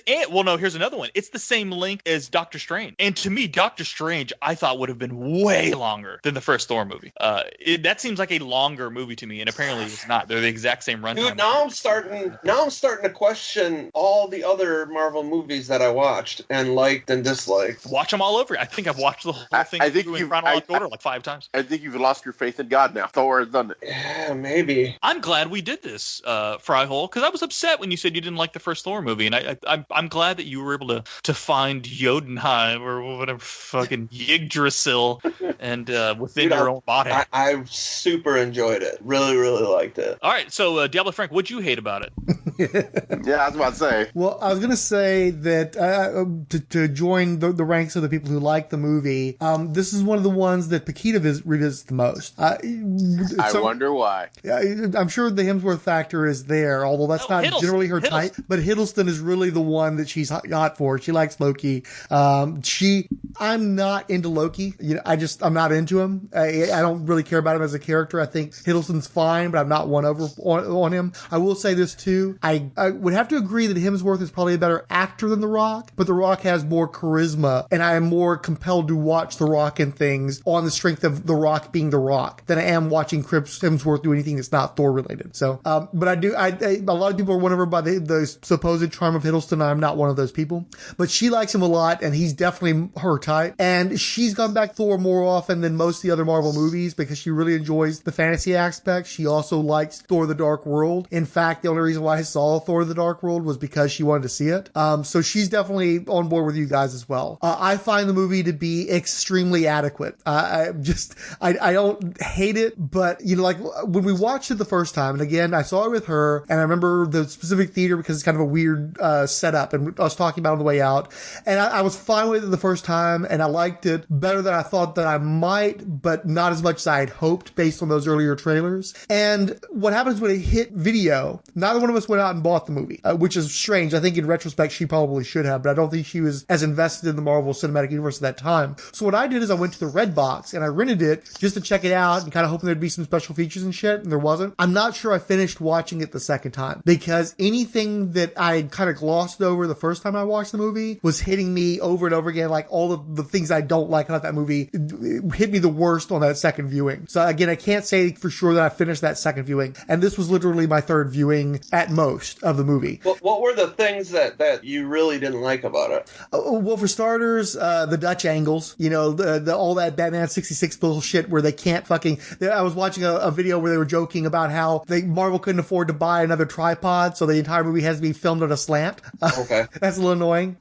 It is so obvious that Kenneth Branagh wants to fuck Natalie Portman because there's not a single fucking shot of this movie where she is not made to look like a supermodel with her, her hair whipping and the sun's coming down. Like Portman, if she ever feels that bad about herself, she needs to watch this movie because they never shoot her in remotely unflattering, not even unflattering. Again, like this is like porn essentially if you're a Natalie Portman fan because of how much effort Kenneth Branagh clearly put into lighting her, and I noticed this in part because I have to assume that Chris Hemsworth must have ass fucked Kenneth Branagh's mom because it's amazing how often Branagh shoots.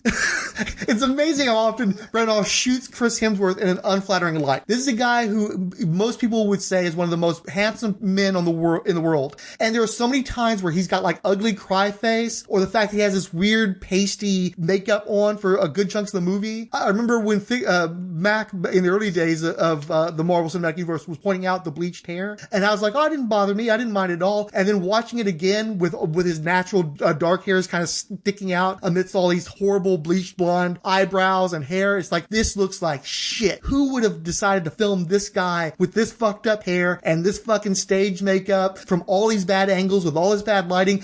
I feel like Kenneth Branagh must have fucking hated Hemsworth because the natural attractiveness of this man is fighting to get through the dirty, bad service that the director gave him. It's amazing how ugly he is in parts of this movie. Like, he literally looks ugly. And I can see how it kind of helps with the humiliation, where, like, especially the scene where Loki's telling him that Odin's dead and it's all his fault and all this kind of shit, and he has that fucking ugly bitch cry face. He looks awful there. And in that moment, he should, but there's so many other sequences where he is shot for shit that I can't imagine that Branagh did not, for some reason, just despise the fucking dude. Well, yeah, if they go by the comics, you should get your revenge on Portman for Love and Thunder. Yeah, that's true. But I will say, so two things. One, I think that's a Marvel thing. I think they wanted Thor to look like that, and they were because I think in Avengers 1, he's also got the bleached eyebrows and bleached beard. I think it was after Avengers 1 and into Dark World where they stopped that shit and he started to look more normal. And what's weird is his beard is like unbelievably crisp, like it's like a spray on spray-on bleached beard. It looks terrible. He looks crunchy. Look like flocking, like on those old He-Man action figures. I think we were going to say like on a Christmas tree. Looked like blonde flocking from a Christmas tree. No, but that's what it looks like. And then with Natalie Portman, there's that scene where he first turns into Thor, or he turns into Thor at the end of the movie, and she's all like, "Oh," and they show her face, and they zoom in her again, and she's like, "Ah," like it's a what do you call it, herbal essences commercial or something. Like, and it's like, or it's like a Dreamweaver from Wayne's World playing on her. Every time they show her, it's like you can hear Dreamweaver. So when you said that about Natalie Portman, I'm like, yes, that's what it is. He totally must have had a crush on her because she is every scene. No, it's like she's in like a bikini. He's not going weird with it and like throwing her in her bra and stuff. But it is, she is fully made up, and they're doing tight close-ups of her face every single time she's on screen in this movie, or she's doing like a silly little laugh or with something this like that. Radiant smile. And the moment you're talking about is when she's like, "Oh my God." Oh, yeah. So, yeah, no, he so wanted to crush that. It's so fucking obvious. But I think Thor is not Branagh. I think it's the way they were trying to make him look in the movies before they realized he's a giant blonde dude who can grow a beard. Why are we putting makeup on him? Like, this is stupid. So I think I will always remember, too, when they were promoting the movie. Hardcore dick root, too, so. The dick root. Well, the dick root's pretty consistent throughout all these Marvel Cinematic Minutes. That's the continuity I came for. But I will say this. You have less time with his shirt off in this movie than probably any other movie featuring Thor. That's weird. No, you might be right. I think it's the one scene fairly briefly when Darcy's commenting on it, and then the rest of the time he's fully clothed. They got past that shit real quick. Well, I'm glad they fixed that mistake too. I didn't say that. Edit that out. Anyway, Mr. Fixit, how about you? Wait. So are you, Diabolu Frank, are you thumbs downing or thumbs upping this movie? Are you doing thumbs in the middle or kind of up a little bit? It is in the back third of the Marvel movies for me. Back third? Back third, yeah. Okay, so we're talking about the sideways thumb from Gladiator. But down a little bit. No, a little bit of tilt, a little bit of an angle, like at least a 15-degree or so downward point on this one. Because like I said, watching the opening sequences, watching the battle on Jotunheim was like, that's the Thor movie I wanted. The shots where they're panning into Asgard, you're seeing all the golden spires, and then you see Heimdall in the full fucking badass uniform with those sick fucking yellow eye contacts. Or the sequences where you see Loki where he's actually got the horned helmet, which are too few and far between and look badass. Looks awesome. Yeah, he looks great. When he's on the throne with the helmet, he looks incredible. One of the good things about the second movie was Asgard, I thought. I thought it looked a lot better. The boat spaceships. Yeah, the boat ships are freaking cool in the second one. But see, you're saying all these things, Frank, but they were actually in the movie. Like, I think Heimdall gets a lot of time in this movie. Yeah. No, he weirdly really more than I remember. He's got like 3 scenes in the movie. You know, you see him, Chief O'Brien, or he's Scotty. He's the guy who runs the transporters, the teleport tubes, whatever you want to call it. And that's pretty much the only times he shows up. He kills a few ice giants and he tries to make a move on Loki. He is way less, I mean, the actor and the presence and the costume make Heimdall seem like a real, you feel him a lot in the movie, but he's not actually in the movie very much. And I think that's one of the things that's interesting too. This initial failure that I think taints the other Thor movies is we spend enough time with the Warriors 3 that if they're not making the impact that Heimdall's making, it is no wonder they get massacred.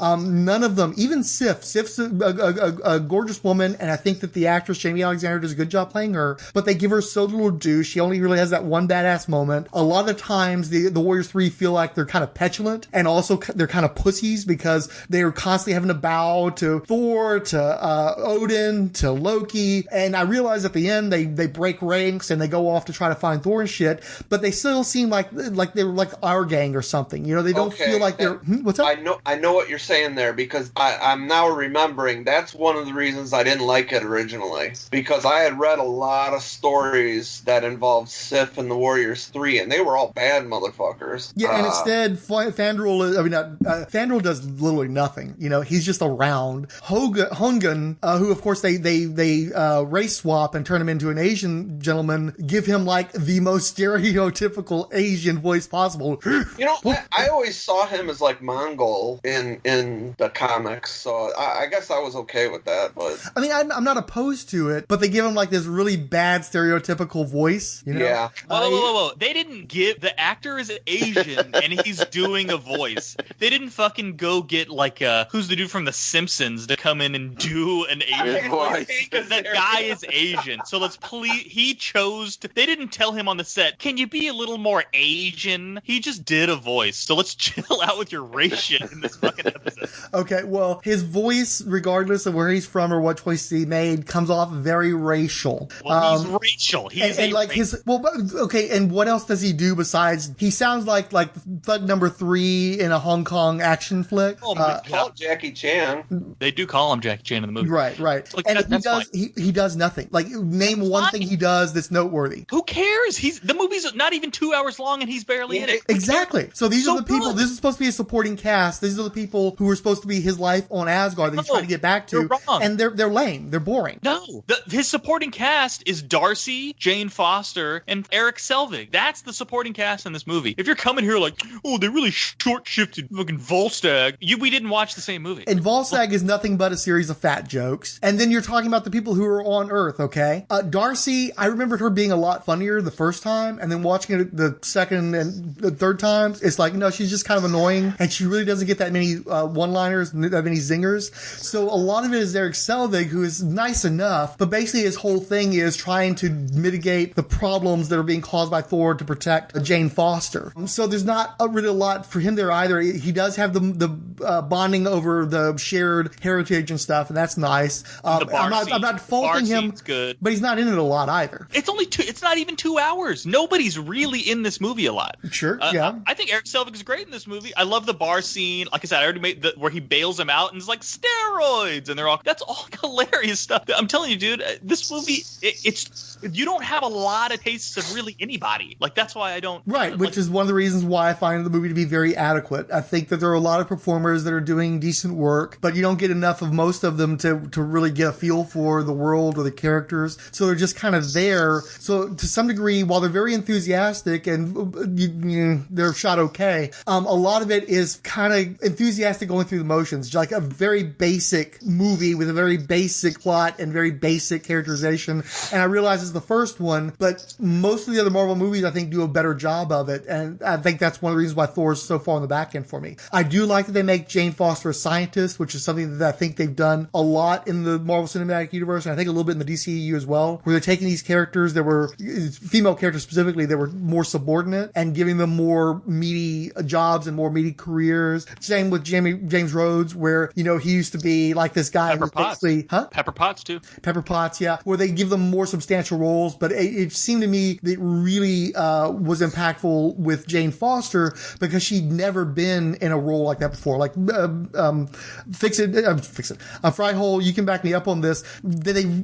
She was always, I think they made her a doctor before she became the modern Thor, but like, besides that, Jane Foster didn't have a lot to do for a good 20-30 years there, and before that she was just the nurse love interest, right? She was just the love interest, and dude, I can't for the life of me think what her job was other than Thor's girlfriend, and make him a sandwich. It was like Jason Aaron before they started really investing in her, right? Did any of y'all watch the special features? Nah. I actually did on Vudu, and there's one where they have the Warrior 3 and they're trying to get the Asian one to smile. And who's the pretty boy? Vandal. He's sitting there and he's with these women and he's kind of looking in the mirror and he's asking the women who wants to polish his sword. He whips his sword out. I swear that I saw it, I'm like, dude, that would have been hilarious. I mean, it was an awkward scene, and I know why they took it out because the characters felt that's that scene where it gave them maybe another 3 to 4 minutes screen time, but it just felt awkward because it's just them getting ready for maybe he ad-libbed that. Maybe he ad-libbed that, and that's why he got recast in the second one. Really? I didn't know that. He was recast, but I think it was because he was in another project. Wait, wasn't like Captain Marvel that dude or whatever from DC, or am I wrong? Edit all this out. Yeah, no, Zachary Levi who played Shazam / Captain Marvel is in the second one. He was the actor. He's the second one, dude. Okay, cool. Yeah. Cool. All right, so I wasn't totally wrong. But yeah, bringing up the special features, since that's one of the ones that I never owned on disc and there weren't any special features on the rental, I tried to find some of the specials on like Disney Plus, and literally all Disney Plus has when you search Thor, which for some reason it was a fight for me. It kept wanting to say Thor. I'm like, dude, Thor, I'm on the Disney Plus app. You should be able to register Thor. Or maybe that was on YouTube. But all they had were the movies. Yeah, and I mean, like, the movies that feature Thor in the MCU, and that's it. There's no cartoons. There's no, documentaries or anything like that on the Disney Plus app. I go to YouTube. I can't find anything. I go to the Apple TV search and it starts spitting out the fucking Asylum Cheap Jack knockoff movies. I actually went ahead and put on the Almighty Thor for a little bit, which is fucking terrible. And Richard Grieco plays Loki. And at first I'm like, Jesus, this is horrible. Yeah, no shit, right? At first it's horrible. And it never stops being horrible. But for some reason, because they put him in pancake makeup with like warrior garb, and eventually they come to Earth and they're like walking around in like some industrial part of LA, and Richard Grieco's just like posturing the whole time. I started to get into it. It just amused me about how weird this shit was. In the land of the gods, a great evil arises.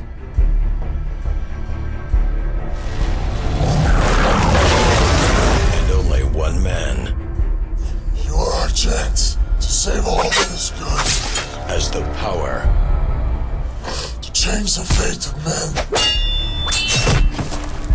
To alter fate.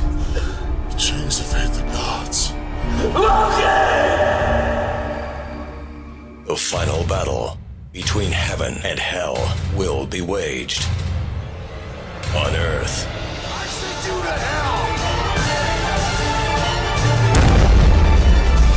Kevin Nash, Patricia Velasquez, Richard Grieco, and introducing Cody Deal as Almighty Thor. But that was a real show? Oh, yeah. Asylum, remember, used to do those movies like Transfigurers whenever Transformers would come out. So people would accidentally rent that instead. Okay, yeah. I got you. So there's actually like 3 Cheap Jack Thor movies that are available streaming. And I caught a chunk of the Almighty Thor. And it just, there's such a lack of love for Thor even within Disney and Marvel because they won't give him a cartoon or anything. If he's not an Avenger or he's not doing one of the solo movies where they try to slide in supporting characters like guest stars and shit, they don't have a use for Thor. So I think it starts from here where it's perfectly adequate, but until they start having the comedy chop, taking advantage of Chris Hemsworth's comedy chops more fully, he's just like the other one. And I think that's one of the reasons why he's the one who's going to keep making Thor movies, because he just didn't break out in the way that a lot of the other actors have. Like you take Chris Evans, he's off doing dramas and he's doing shit like Snowpiercer. He has shown his dramatic range, and Hemsworth was recently bitching that everybody thinks all he can do is the action stuff, but all he does is the action stuff. He only wants to play like CIA, Navy SEAL guys and like Tom Clancy type bullshit. So it's like, you don't show us any range besides you'll do a Ghostbusters, you'll do a comedy, but he's still very broad. So he's not shown us that he has that much range. And I think that's why he's still going to be fucking off doing Thor movies, because he still hasn't been able to show that he can break out and do other things. None of the shit he does that's not got Thor stamped on it or Avenger stamped on it has amounted to anything. I'm not saying that he doesn't have charisma. I'm not saying he doesn't have good comedy timing. He's just not at the same level as a lot of these other actors. And his trilogy, which is going to be a tetralogy soon, has repeatedly been argued as the worst in Marvel Cinematic Universe. And for me personally, I understand that you guys like the movie. For me, I have trouble seeing how you rank Thor above The Incredible Hulk. I think The Incredible Hulk is a better movie all around. No way. Oh, no. I mean, that's my minority opinion. I would much rather watch The Incredible Hulk. Dude, yeah, I love the Hulk and the Two words. Liv Tyler. How about that one? That's I like Liv Tyler. And at least Liv Tyler is playing a character that it seems like Natalie Portman's whole purpose is to be much, much shorter than Chris Hemsworth to show how big he is. And I don't think she's bad, but she's just like, I'm very passionate about science and I'm really into this, what is it? What were you saying? The dick log, whatever the fuck the thing was? Root. Get it right. Dick Root. Look, I like Liv Tyler, but Liv Tyler literally plays Liv Tyler in every movie she's in. Okay, well then you haven't seen Leftovers? Dude, even in Lord of the Rings, she's always crying. She's crying or sad. She is a fucking nutbag. In what? The Leftovers. Oh, really? Yeah, look, dude, I don't even know, does she even say a single word in all of the Incredible Hulk movie? I think she just stares at the screen, like opens her eyes really big, and then, or like gets rained on. She's like, she's a manila envelope. She's a manila envelope. She has those big old anime eyes. And she's just like whispers all the time. Like, dude, she's, any scene she's in that movie, look, I think she's incredible to look at. She's beautiful. beautiful. Every scene in that movie, I'm like, can we go to the next scene, please? And she, like we said in our go listen to the Incredible Hulk podcast, she and what's his name, who played Bruce Banner? Ed Norton have like negative chemistry. Like these two actors actively dislike each other. These actors do not like each other, and I can see it on the screen, and it makes for an awkward, terrible viewing experience. And then the CGI in that movie is by far the worst in any of these films. Thor is 10 times better. That's another movie. I can't believe that movie is shorter than Thor. I would have lost 1,500 Doge coins if you told me to make that bet. I would have never. Hulk, I thought was a 2.5 hour long movie. To see there was 112 minutes freaks me out. I don't understand how somebody using a time stone manipulate time. I don't get it. That doesn't make any sense to me. That movie is not less than 2 hours long. It is so slow. They're in Brazil for an hour and 20 minutes at least, working in a Mountain Dew plant. That movie is garbage. Whereas this movie, think of how bad a lower budget Thor movie could have been. I don't have to think about it. I saw the Almighty Thor. Trust me. I know what a micro budget Thor movie looks like. It's fucking wretched. Whereas I think all of these characters are well cast, and that's why they continued to use them in all these other movies. And I'm like, oh no, Darcy showed up. Darcy's Darcy. That's fine. I don't want them to recast Darcy. Chris Hemsworth is great as Thor. They didn't beat me over the head with the Shakespeareanness of it. Tom Hiddleston, fantastic in this movie. I know you said you didn't like him because you're weird, apparently. I didn't say I didn't like him. I'm just not into him. He doesn't do a lot for me. He's fine playing Loki, but I'm not like, I'm a Loki fan. It's like, he's fine. It's okay. I've got way more Loki in the Marvel Cinematic Universe than I need. I really didn't. After Thor, I'm kind of done with him, but he keeps showing up anyway. After Avengers, I'm kind of done with him, and he just keeps showing up. Yeah, he's great. He's great in all of them. He's amazing in Avengers. He's fantastic. Dude's amazing. Keep resurrecting him. I can't wait for his show to come out. He's so good. He's great. Anthony Hopkins is freaking really good as Odin, like weirdly, even though the dude is super old and shouldn't be able to wear all that armor. He looks like Odin. He's fantastic as Odin. The movie is so well cast. And anyway, I'm not going to rehash what I just said. Diabolu Frank, we knew you were going to hate it. I appreciate I didn't say I hated it. I think it's extremely adequate. I actually actively enjoy The Incredible Hulk. I enjoy the casting for the most part of that movie. I enjoy the story being told. I feel like The Incredible Hulk isn't embarrassed to be a Hulk movie, where I think Thor's a little bit embarrassed to be a Thor movie. And that's a turn for me. Now you're wrong. In fact, how about this? Chris Hemsworth dick root was real. They had to airbrush a dick root on Tim Roth. Those are like dick vines. There's not a root there. You've got like limbs, like these like October leafless limbs at the edges of dick. Dude, yes. and to take one of the coolest supervillains of all time, the Abomination, and make him look like he was the Doomsday from Batman vs Superman turned inside out. I think he looks better than Doomsday. Actually, I was about to say that he looks more like Doomsday in Hulk than Doomsday looked like Doomsday in Batman v Superman. That's a hilarious inception. I hadn't thought of. But also, he looks better. Period. Too. I think that the CGI is better than on Doomsday. And that's weird. That's really strange. But no, that's true. But no, again, like you're comparing Tim Roth as a villain to freaking Tim Hiddleston. I want to keep screwing his name up. I got this wrong once, and I'm never getting it right again. To Hiddleston. No, and I'll give you that. I would definitely say that Tom Hiddleston as Loki is much stronger than Roth is as Emil Blonsky. But I did enjoy his portrayal of Emil Blonsky as well. He wasn't comics accurate, but I enjoyed the character that he was portraying, and I enjoyed his enthusiasm in the role. But I will absolutely concede that Loki is stronger. That's why he has a fan following, and everybody forgot that Emil Blonsky exists. I'll give you that. But to me, Emil Blonsky isn't the villain. Thunderbolt Ross is the villain. And while Sam Elliott will never be beaten as the greatest Thunderbolt Ross ever, I do think William Hurt does a pretty good job, especially as the cinematic universe progresses. I so wish we had a Hulk movie with Adrian Pasdar playing Glenn Talbot. That would have just been awesome for me, anyway. What if Sam Elliott would have been in The Incredible Hulk and you saw his dick root? Where would it have been ranked? You couldn't see the dick past the stash. He's got another big, thick stash down there, too, so you can't quite catch it. Actually, I'm lying. I'm joking. Roadhouse has dick root. Roadhouse has Sam Elliott dick root. That Roadhouse, dude. Matter of fact, I think you see pubic hair in that movie, don't you? There's definitely dick root going on in that movie. All over the place. That's a dick forest. It is. That's it, kid. It's if you want to have a drinking game with this episode, just every time we say dick root, have to take a shot. Hashtag dick root. Okay, so I brought up my MCU ranking from whenever we did this, 2019. 13, and I had Thor ranked number 13. So I guess I had it in my bottom third too. But he worked his way up. Although my bottom third, quote unquote, I enjoy all of these movies. There are a few I just like actively. There are maybe 2 or 3 I actively do not like that are just like bad movies. Like Ant-Man vs. Wasp is a bad movie. I don't know. Like who's the chick that played Ghost? I don't know. She's gonna be in some movie, and people are like losing their minds over it. And I'm like, count me out. She's gonna be Red. I know what you're talking about. It's people like Red Sonja. They're like Sonja. That's what it is. And so I saw some guys like she steals every movie she's in, and I'm like, steals it and throws it in the trash. Like, what do you mean steals it? That's not a good. Anyway, okay, so I have Thor as 13 out of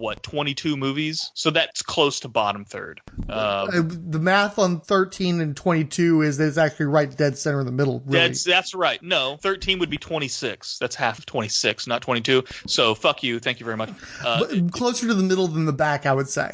You're still like, if you break it up into threes, it's solidly in the second tier. No. Okay. Well, look, it's close. Anyway, that's what I'm saying. It's lower on my list, but I kind of like a lot of these movies. So just saying, like, I've got it ranked right above Black Panther. Now that I'm thinking back at it, is it better than Black Panther? Probably not. Although I think it might be more rewatchable than Black Panther. Upon rewatching Black Panther, I enjoy that movie too. I'm going to go with a firm no on it being better than Black Panther for sure. How about Doctor Strange? Where do you rank it next to Doctor Strange? I haven't rewatched Doctor Strange in full since theatrical, so I'm not really a good person to judge on that. I've watched it like Doctor Strange is my favorite. Yeah. Really? Yeah. Okay, we'll get into that. That's a whole other. You need a shrink to talk to you about that one. It's not a bad movie, but it's not. I was never a Doctor Strange fan either, so I don't know. I'm weird. And it's the same thing where I was a Doctor Strange fan, and so I struggled with getting over the things that they changed or didn't do correct for my liking. And they're both really formulaic origin story movies. I do tend to lean toward liking Doctor Strange more, but not having rewatched it, I wouldn't put that on an official list or anything. But that's where I lean. But like Iron Man 3 is worse than Thor, right? It's going to be really interesting to revisit that movie. I'm very curious to see if I'm going to be as angry at that movie because once again, I have not seen it since theatrical. How about Thor: The Dark World? Worse than the first Thor, right? Oh, garbage. Yeah. Age of Ultron. Age of Ultron's worse Thor. There's a reason why The Dark World is routinely at the bottom with Iron Man 2 and Incredible Hulk on most lists. I'm telling you, I like I said on Twitter, I rewatched it. I thought it was way funnier than I remembered, and I thought that the special effects were fantastic for that movie. So again, it's not as good as Thor 1. Age of Ultron is worse than Thor. I think you can hard disagree.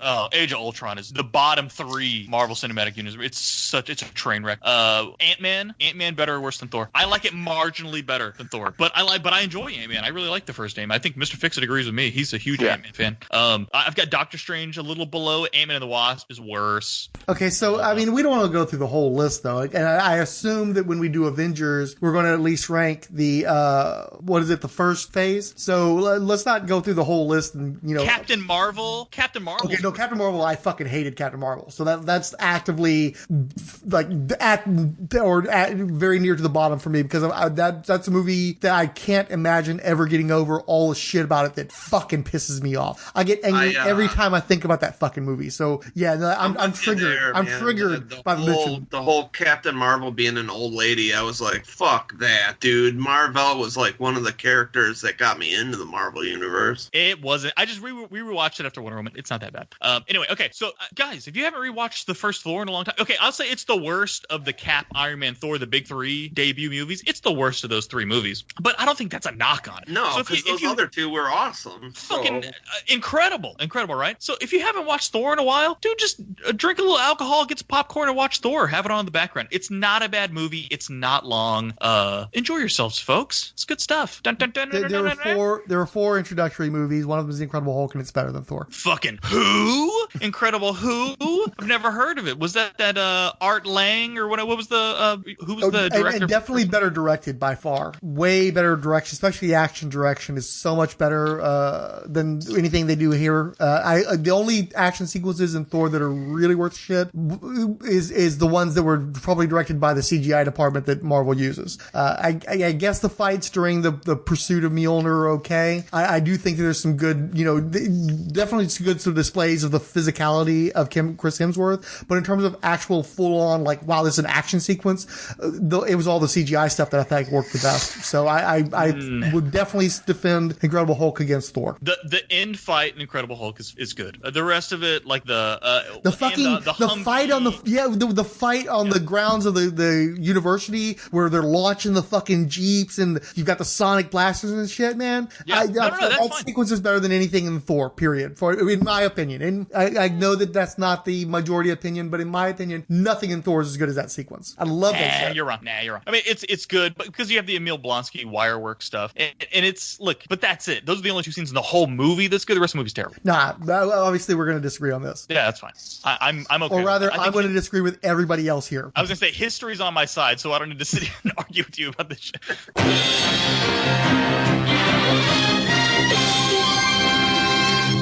Permanent Marvelite Maximus followers include Al Haj, Comics and Beyond, Cutting Room Floor, Dark Lion, Digital Dissection Podcast, Estacion Fenrir, Graham at Scarlet Comic, Jerry, Kim Finney, Mercury Comics, and VPNclients.de. We got shoutouts from CH, Dirk Ashton, Richard G, and Dave's Comic Heroes blog. Retweet frantic ones include Alejandro, CH, Chewy Han 99, Talk Nerdy to Me, and Tony Nola. Keepers of the Favorites Flame include Abyssal Albion, Chris William, Citizen Kane Minute, Dave's Comic Heroes blog, Doc Strange, Double Lloyd, Edward Huey, Omar de Oliveira, Jason Snick Venable, Jeffrey Brown They Them, Jennifer DeRoss, John Kialo Molinge, John is Watching Cartoons, King Dinosaur, The Master of the Galaxy, Max Reads Comics, MB, Mike It Send Aliens to Me, Mohammed Bushamak, Nick Spence, Relatively Geeky, Richard Field, Steve Borer, Tony Nasser, Wacky Bronze Silver Comic Book Villains, Weird Warriors Podcast, Wolver Steve, and Xenozoic Xenophiles. Nuff Sayers include Gorilla Film History Now, who wrote, "Thank you, we definitely will be checking it out." Canoes wrote, "This is my Friday end of day at work sorted." Chris Dunford wrote, "Well, I'm 4 episodes behind, so guess it's going to be a late night. Go RSP." Richard G wrote, "Thank you all for making comics and heroes a better thing for all. Hero on." Fryhole wrote, "Another great episode. Believe it or not, I liked WandaVision better, but I think the mental illness, building a safe space really hit home for me." The Master of the Galaxy wrote, "I never die, little kid." Odell wrote, "Good to hear Frank's excitement coming through." Kyle Benning wrote, "I really enjoyed your breakdown of the series. I loved it. Happy to hear that in general Frank enjoyed it when he seemed ready to swear off Marvel Cinematic Universe after Endgame." Ryan Daly wrote, "Rick Remender wrote 6 issues of Foul Cap in All New Captain America. It was a simple Cap versus Hydra entire Rogues Gallery action story. Nick Spencer took over with Sam Wilson Captain America and played up more of the socio-political aspects." Jeffrey Brown wrote, "Now I am excited for this episode of your podcast. First off the bat, I really like how Falcon and Bucky grew as characters throughout the series. I like how Baron Zemo was in this series too. He's a character I became aware of because of Thunderbolts I was reading in the aughts." And finally, Randy Caldwell wrote, "I am a comic book nerd who does not have Disney Plus. So far, there have not been any Marvel characters I care about to bother watching their show. When we get to Moon Knight, I may be interested. 1979's Avengers number 187 was my first issue of the Avengers. These are my Avengers and get off my lawn. Yes, the Vision and the Scarlet Witch were my favorite Marvel heroes, but that was when John Byrne and George Perez were on the Avengers. I have no love for their MCU counterparts. Of course, John Byrne had the twins absorbed back into Master Panda Bear. Has he appeared since then? And utterly broke the Vision. At least US Agent got him to wear some clothes, like it mattered."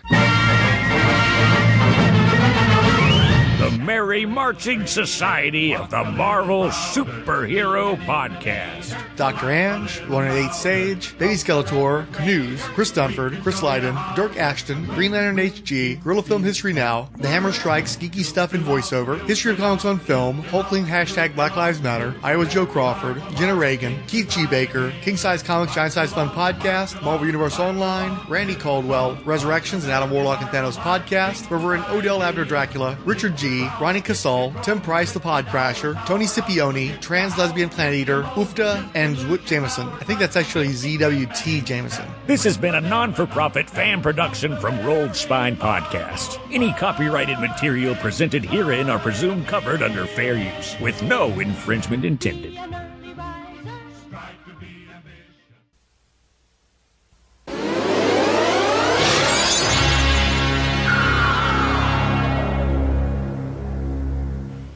All right, guys. Hey, it was good talking to you guys. Did you have any other questions for us, Diabolu Frank, before we end this one? I was curious, since I brought up the cinematic teaser thing. What did you guys think about the Phase 4, edging that they did? I think it's going to bomb bad.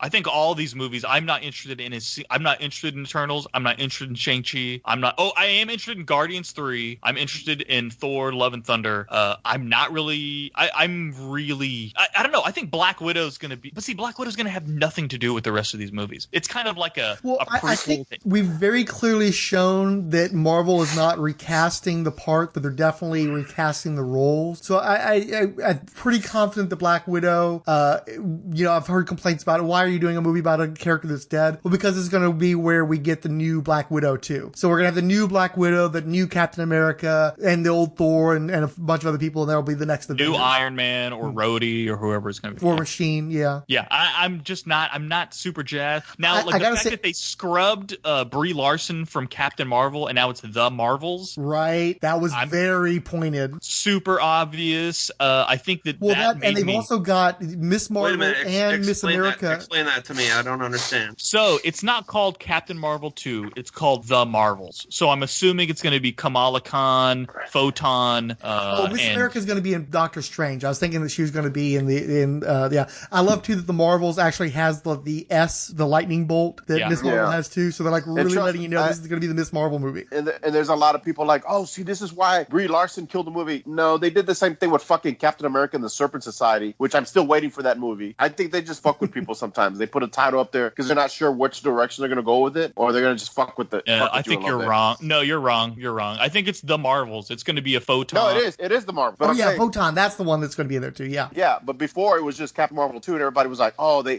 hate her so much that they changed the title. I'm like, no, I'm pretty sure that was the original title the whole time. They just weren't going to put that out until they did it this time. I think you're being a little too friendly. Now, Winter Soldier was a Serpent Society forever. No, Civil War. It was Civil War, and they revealed that within the same press conference where they said it's going to be Serpent Society, and then 2 minutes later they crossed it out and put Civil War up, and everybody lost their minds. That wasn't some huge okie doke. They did it in the same press conference. It wasn't at the same time. It was, bro. I'm going to have to side with Illegal Machine on this. I don't remember that. We'll go to the video. Roll the video. It's on YouTube. I think that that was a live stream thing where they were like, it's going to be Serpent Society. Just kidding. It's Civil War. And everybody lost their shit. Well, they lost their shit for Serpent Society, and they lost their shit again for much harder for Civil War. Yeah. No, I think I think some of it, I don't know, whatever. It may not have anything to do with Brie Larson. It may just, but there are going to be more Captain Marvels in the movie. So calling it the Marvels it makes sense. But it's kind of they would never call Iron Man 2 like the Iron Man because War Machine's in it. Like, are you fucking kidding me? So anyway, I'm not super jazzed about any of these movies. I will say this. I have strong reservations about I'd already complained about how the Black Panther movie should have been about Black Panther, not all of his amazing friends. And now they're literally going to do a Black Panther movie without a Black Panther in it, or they're going to give it over to Shuri. I'm not sure how well that works, but I will say that seeing a movie coming out titled Black Panther Wakanda Forever, that definitely got me turned, if that's a term that's even applicable anymore. I'm curious what they're going to do, but they've got to recast Black Panther. They have to. I feel that needs to happen, but I'm not sure if they're going to go that route, which is strange, because I think that the Black Panther brand is way too valuable, and I don't think they're going to be able to get away with just sticking Shuri in that. And I have issues with that actress, so that's a problem for me personally as well. What are the issues? She's hooked up with this preacher, this transphobic Luddite asshole. Now, she was smart though. Once the pushback came, she just went quiet, went internet quiet, and kind of gave an apology, and then we're all going to supposed to forget that she's hooked up with this nut job. But at least she handled it the right way, where it's like abort, and just doesn't talk about that shit anymore, and doesn't retweet the dude anymore. Yeah, so you can't watch her be an imaginary superheroine in an imaginary country in an imaginary universe because she hooked up with some guy. You don't think you agree with this politics? I'm cool with her being Shuri. I'm not sure if I'm cool with Shuri being Black Panther. So I want T'Challa to be the Black Panther. And it's one thing when we get multiple Captain America movies starring Chris Evans, and then he bows out, and they're going to go ahead and have Sam Wilson take over the role. You can't have cameos in a variety of movies, and then one movie that's actually called Black Panther with T'Challa, and then replace him. I can't deal with that shit. And I think that I thought Disney already came out and said that we are not recasting. They said that they will not recast that role for that movie. They have not said that they will never recast the role. They just said we're not going to recast for that movie. So it's clearly going to be like World of Wakanda rather than a Black Panther movie, unless they decide to go with Shuri being Black Panther, which is going to be a sticking point with me. I'm sorry. But like, don't you think it's more disrespectful to say that's it? We had one movie with T'Challa and all of these kids who were like, finally, we have a superhero to dress up as. You're like, that's it. That's the only one. And it's like, what? Yeah. Like, in my opinion, you owe T'Challa finally got the spotlight. You showed the character can translate, and it's very unfortunate. Chadwick Boseman had cancer and passed away. Dude, like, it nearly chokes me up to even say it. I'm still like in shock about it. I almost dropped my phone. I was so shocked when I read that. It is horrible. But these things happen and they're tragic. It doesn't mean, like, if Michael Keaton died, we can't do any more Batman movies? Like, are you kidding me? Like, this is a stupid... Why are we even saying this? T'Challa should be Batman, okay? There should be T'Challa Black Panthers for 50 fucking years in cinema. And we never get the costumes taken out during Halloween. We never get the action figures out. I want to get my T'Challa Black Panther shirts forever. I don't want a Shuri Black Panther shirt, okay? I don't want it. I want a T'Challa Black Panther shirt because that's the character we were waiting 60 years or whatever to show up on screen, or since the mid 1960s to show up on screen. Okay, I'm not trying to say the character's larger than the man. I'm not trying to say any of that stuff. I'm just saying that the character and the man that played them are just two different things, and it's a very unfortunate situation. But we need to keep putting out Black Panther movies with T'Challa. Okay, period. And I'm okay with them pausing for one sequel, and because it's probably too soon, and all those actors, like you said, they were probably close to one another, and it's maybe too soon. They have to do a Black Panther movie, but they can't do a Black Panther movie with another guy playing T'Challa now. But that can't be the status quo going forward after that. I'll give you the one movie, but you got to get another actor playing T'Challa. That's bullshit. Like, I'm not. No. Here's one. Did we stop having the Joker appear because Heath Ledger died? Mm-hmm. No. Like, what a ridiculous thing. Can't have any more Joker movies. What? No. Now it's got to only be Harley Quinn. We got to only put Harley Quinn in these movies because she looks like the Joker and she's related to the Joker, but she's not really the Joker. No, you can still have Joker in the movies, okay, without disrespecting Heath Ledger. Okay, we can have T'Challa and the Black Panther in Black Panther movies. Nobody's disrespecting Chadwick Boseman, unless the movie sucked, right? But then that's just on the movie. Okay, and then if you liked Chadwick Boseman, you can say I told you so, and that's fine. But I can't even believe this is even a question, to be honest with you. And this has nothing to do with Thor. Maybe you can put some other podcast, or maybe we shouldn't talk about this at all. I don't know. But yeah, that bothers me. Okay, so I forgot about Black Panther. The other one I forgot about was they did show the 4 for Fantastic Four, and I was pretty excited about that. And I've never been excited about a Fantastic Four movie in my entire life, but I was kind of excited about it. It definitely feels like this. They're letting us know that it's going to be the Build-A-Figure of Phase 4. I get the Build-A-Figure, like it's the payoff. If you watch other movies, I feel like they're letting us know that Phase 4 is going to seed the Fantastic Four in some fashion. I hope that's the case, and I'm not getting all WandaVision about it. So we think, what does that mean then? Does that mean Galactus? Is he going to be the next Thanos, and it's going to end with the Fantastic Four? Did I just spoil the entire phase of the Marvel Cinematic Universe on accident? Good going, asshole. Oh, we didn't actually hear the other guys about the movies though, so I hate to speed past. Oh no, go for it. Like, is Fixit even still on this call at this point? I figured he has to work in a few hours, so I figured he was Mr. Fixit. Yeah. What do you think about these I think he Marvel? fell asleep for a bit. I'm actually looking at that goddamn video, and it still says Serpent Society. They never changed the fucking title. Good lord. Okay, I'm gonna rapid fire you, Mr. Fixit. You ready? Yeah. Shang-Chi, go. Going to see it. Eternals, go. Not super pumped to see it, but I'm going to see it. Was there another Ant-Man and Wasp? Black Widow, I'm going to see it. I'm going to see Ant-Man and Wasp in the Quantumverse, absolutely. Definitely going to see Wakanda Forever. Captain Marvel, the Marvels, I'll check that out too. I'm trying to think, is there anything really that stands out? Oh, no, I want to see Shang-Chi. You think it looks good? Yeah. Okay. Fuck yeah, dude. A Kung Fu movie done by Marvel? It's going to be fantastic. Okay, all right. And then Fantastic Four, you happy about it? Not happy about it? Don't care about Fantastic Four? What do you think? MCU's take on after all the failed takes on Fantastic Four, MCU's going to do it right. I'm interested to see, because you have already 2 franchises that came out that I don't know. They shit the bed twice. So, oh no, 3 times. No, twice. Yeah, twice. I don't know. We'll see. I'm interested. No, it would be 3 times, but they didn't release that first one. Okay, yeah. So I was like, I'm not really pumped about Fantastic Four. I want to see. Oh, and the new Spider-Man movie too. Definitely want to see that. Oh yeah, no, okay. That I'm down for new Spider-Man. So I'm excited for Spider-Man. I'm excited for Black Panther. I'm excited for Black Widow, Fantastic Four, Doctor Strange, Into the Multiverse. Just I'm been teased enough that this movie's going to actually do something that's going to be worthwhile. Although after WandaVision, I'm a little skeptical. Actually, and I'm the opposite. I'm not a big Sam Raimi fan, so I'm just worried he's going to just Sam Raimi the fuck out of it. And I am a big Sam Raimi fan, and that's the thing I'm most excited about is seeing him do a Doctor Strange movie. It's going to be like a total turn. The camera's going to be shaking, and fucking Ash is going to pop out of some fucking tunnel with a fucking chainsaw. Will we get a Green Minotaur? Deadites are going to show up, or they're going to be Deadites somewhere in the background. Where's the part where you're turning me off? This is all getting me hard. I'm just... Oh my god. What's his name? Fucking Ash, the actor. Bruce Campbell. Bruce Campbell. He's gonna play some fucking, a doorman, or they'll probably they'll give him what was his name? Doctor Strange's manservant. Wong. Oh, he'll be the new Wong. He'll be saying groovy or whatever. Okay. Okay. How about you, Fryhole? Anything of note for any of these Phase 4 movies that got teased? Doctor Strange. That is a character. Yes. Continue. That movie. I'm excited to see it, and the rest of them, not so much. Okay, all right. Like I said, I'm leaning that way. Look, again, if Black Panther, if Black Widow rocks, I may change my tune on all this stuff. But honestly, but like Guardians, right? You got to be hyped for Guardians 3, right? Yeah. Oh, I'm sorry. Yeah, Guardians 3 for sure. The James Gunn send off, because he said that's his last Guardians movie. Well, he's also doing the Christmas special that's coming out. Yep. I just think a lot of people are going to be disappointed with the second wave. Fourth wave. I'm sorry. Post EG versus pre Endgame, right? The bubble historically bursts at some point.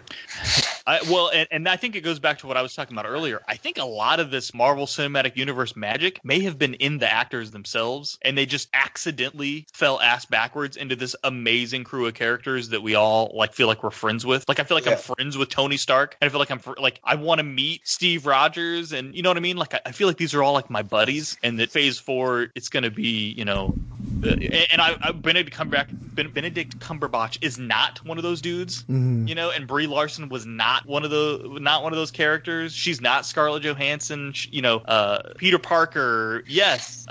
Who else? Guardians are there. Thor's still there. So there's some, but do I want to see Angelina Jolie in an Eternals movie? I don't know. But see, I'm hoping the Eternals. I never cared about them. And then who wrote them? Gaiman? No, not Gaiman. Actually, I really didn't care that much for Gaiman's run. Yeah, it didn't seem to set the world on fire. They made a big deal about it. Was somebody else wrote them where they were there at the Seeds of Mankind? I think that last issue you see Caveman or some shit like that, or fuck. It's a mini series that came out. I'd have to look for it. I remember really enjoying it. It was really dark. They were almost like an invading army that landed here on Earth, and humans were still not upright, I guess, at the time. Or I don't even think there was humans. They started breeding so they could have slaves because they didn't want to do shit. I have to go back. I'll go find it and reread it. But I remember reading that Eternal Story, and I was like, dude, this is pretty fucking cool. This is really dark and twisted. And that's the Eternals I want to see. I'm hoping I hope they go completely left field with it, where we all think it's going, and I hope it's the complete opposite. Because I'm not really. Aren't we getting a Blade movie too? Kind of. It wasn't announced in that deal. I can tell you that. That logo did not show up. It got pushed back. Or it's a TV thing. I'm not sure which. No, it's a movie, but it got pushed back too. Yeah, it's definitely in limbo. That's definitely one where there are less hard where it seemed like it was 100% a go, and now it's sort of oh yeah, I forgot about Blade. They kind of stopped talking about Blade. I think watching the video, it's clear that they're putting a lot more people of color out there and trying to showcase their stories, and I'm happy for that. But it also feels very small, and it feels like we've built the Marvel universe, and there's all these big cool things.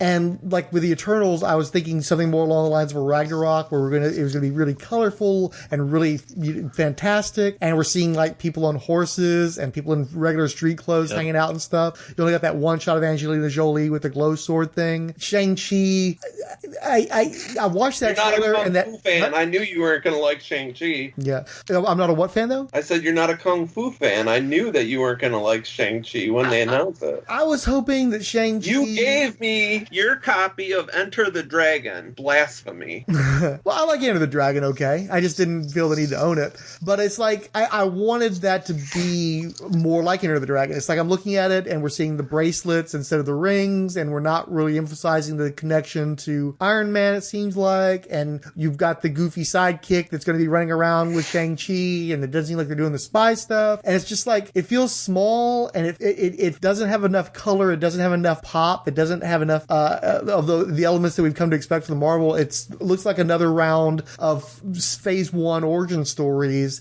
Well, to me, it looked like it should fit in more with the Marvel Netflix shows. Yeah. It looks like a Netflix show. Yeah. So I'll keep an open mind. I'm definitely seeing Black Widow in the theater, which I wasn't convinced of previously, but that's a great movie to go back to a theater to see, I feel like. And then after that, we'll kind of play it by ear. There's a lot of stuff that, based on what I'm seeing so far, based on the trailers I've seen so far, there's a lot of this stuff that I think is going to play better on my TV than in the theater. Nervousness. Let's see if Feige can prove us wrong, folks, on the next episode of Marvel Superheroes Podcast.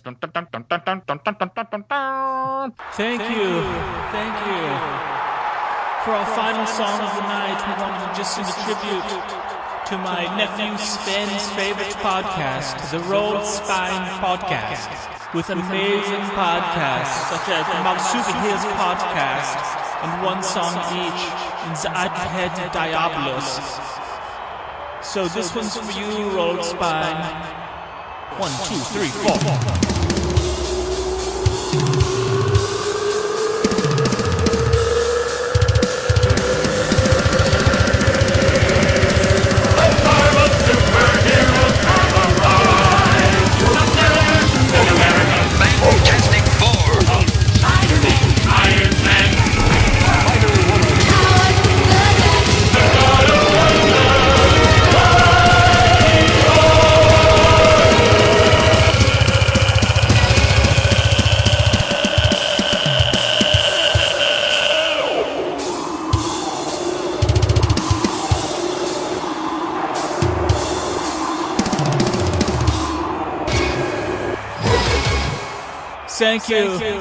Thank you and good night. You've been wonderful, and we have been Odin Force. Thank you.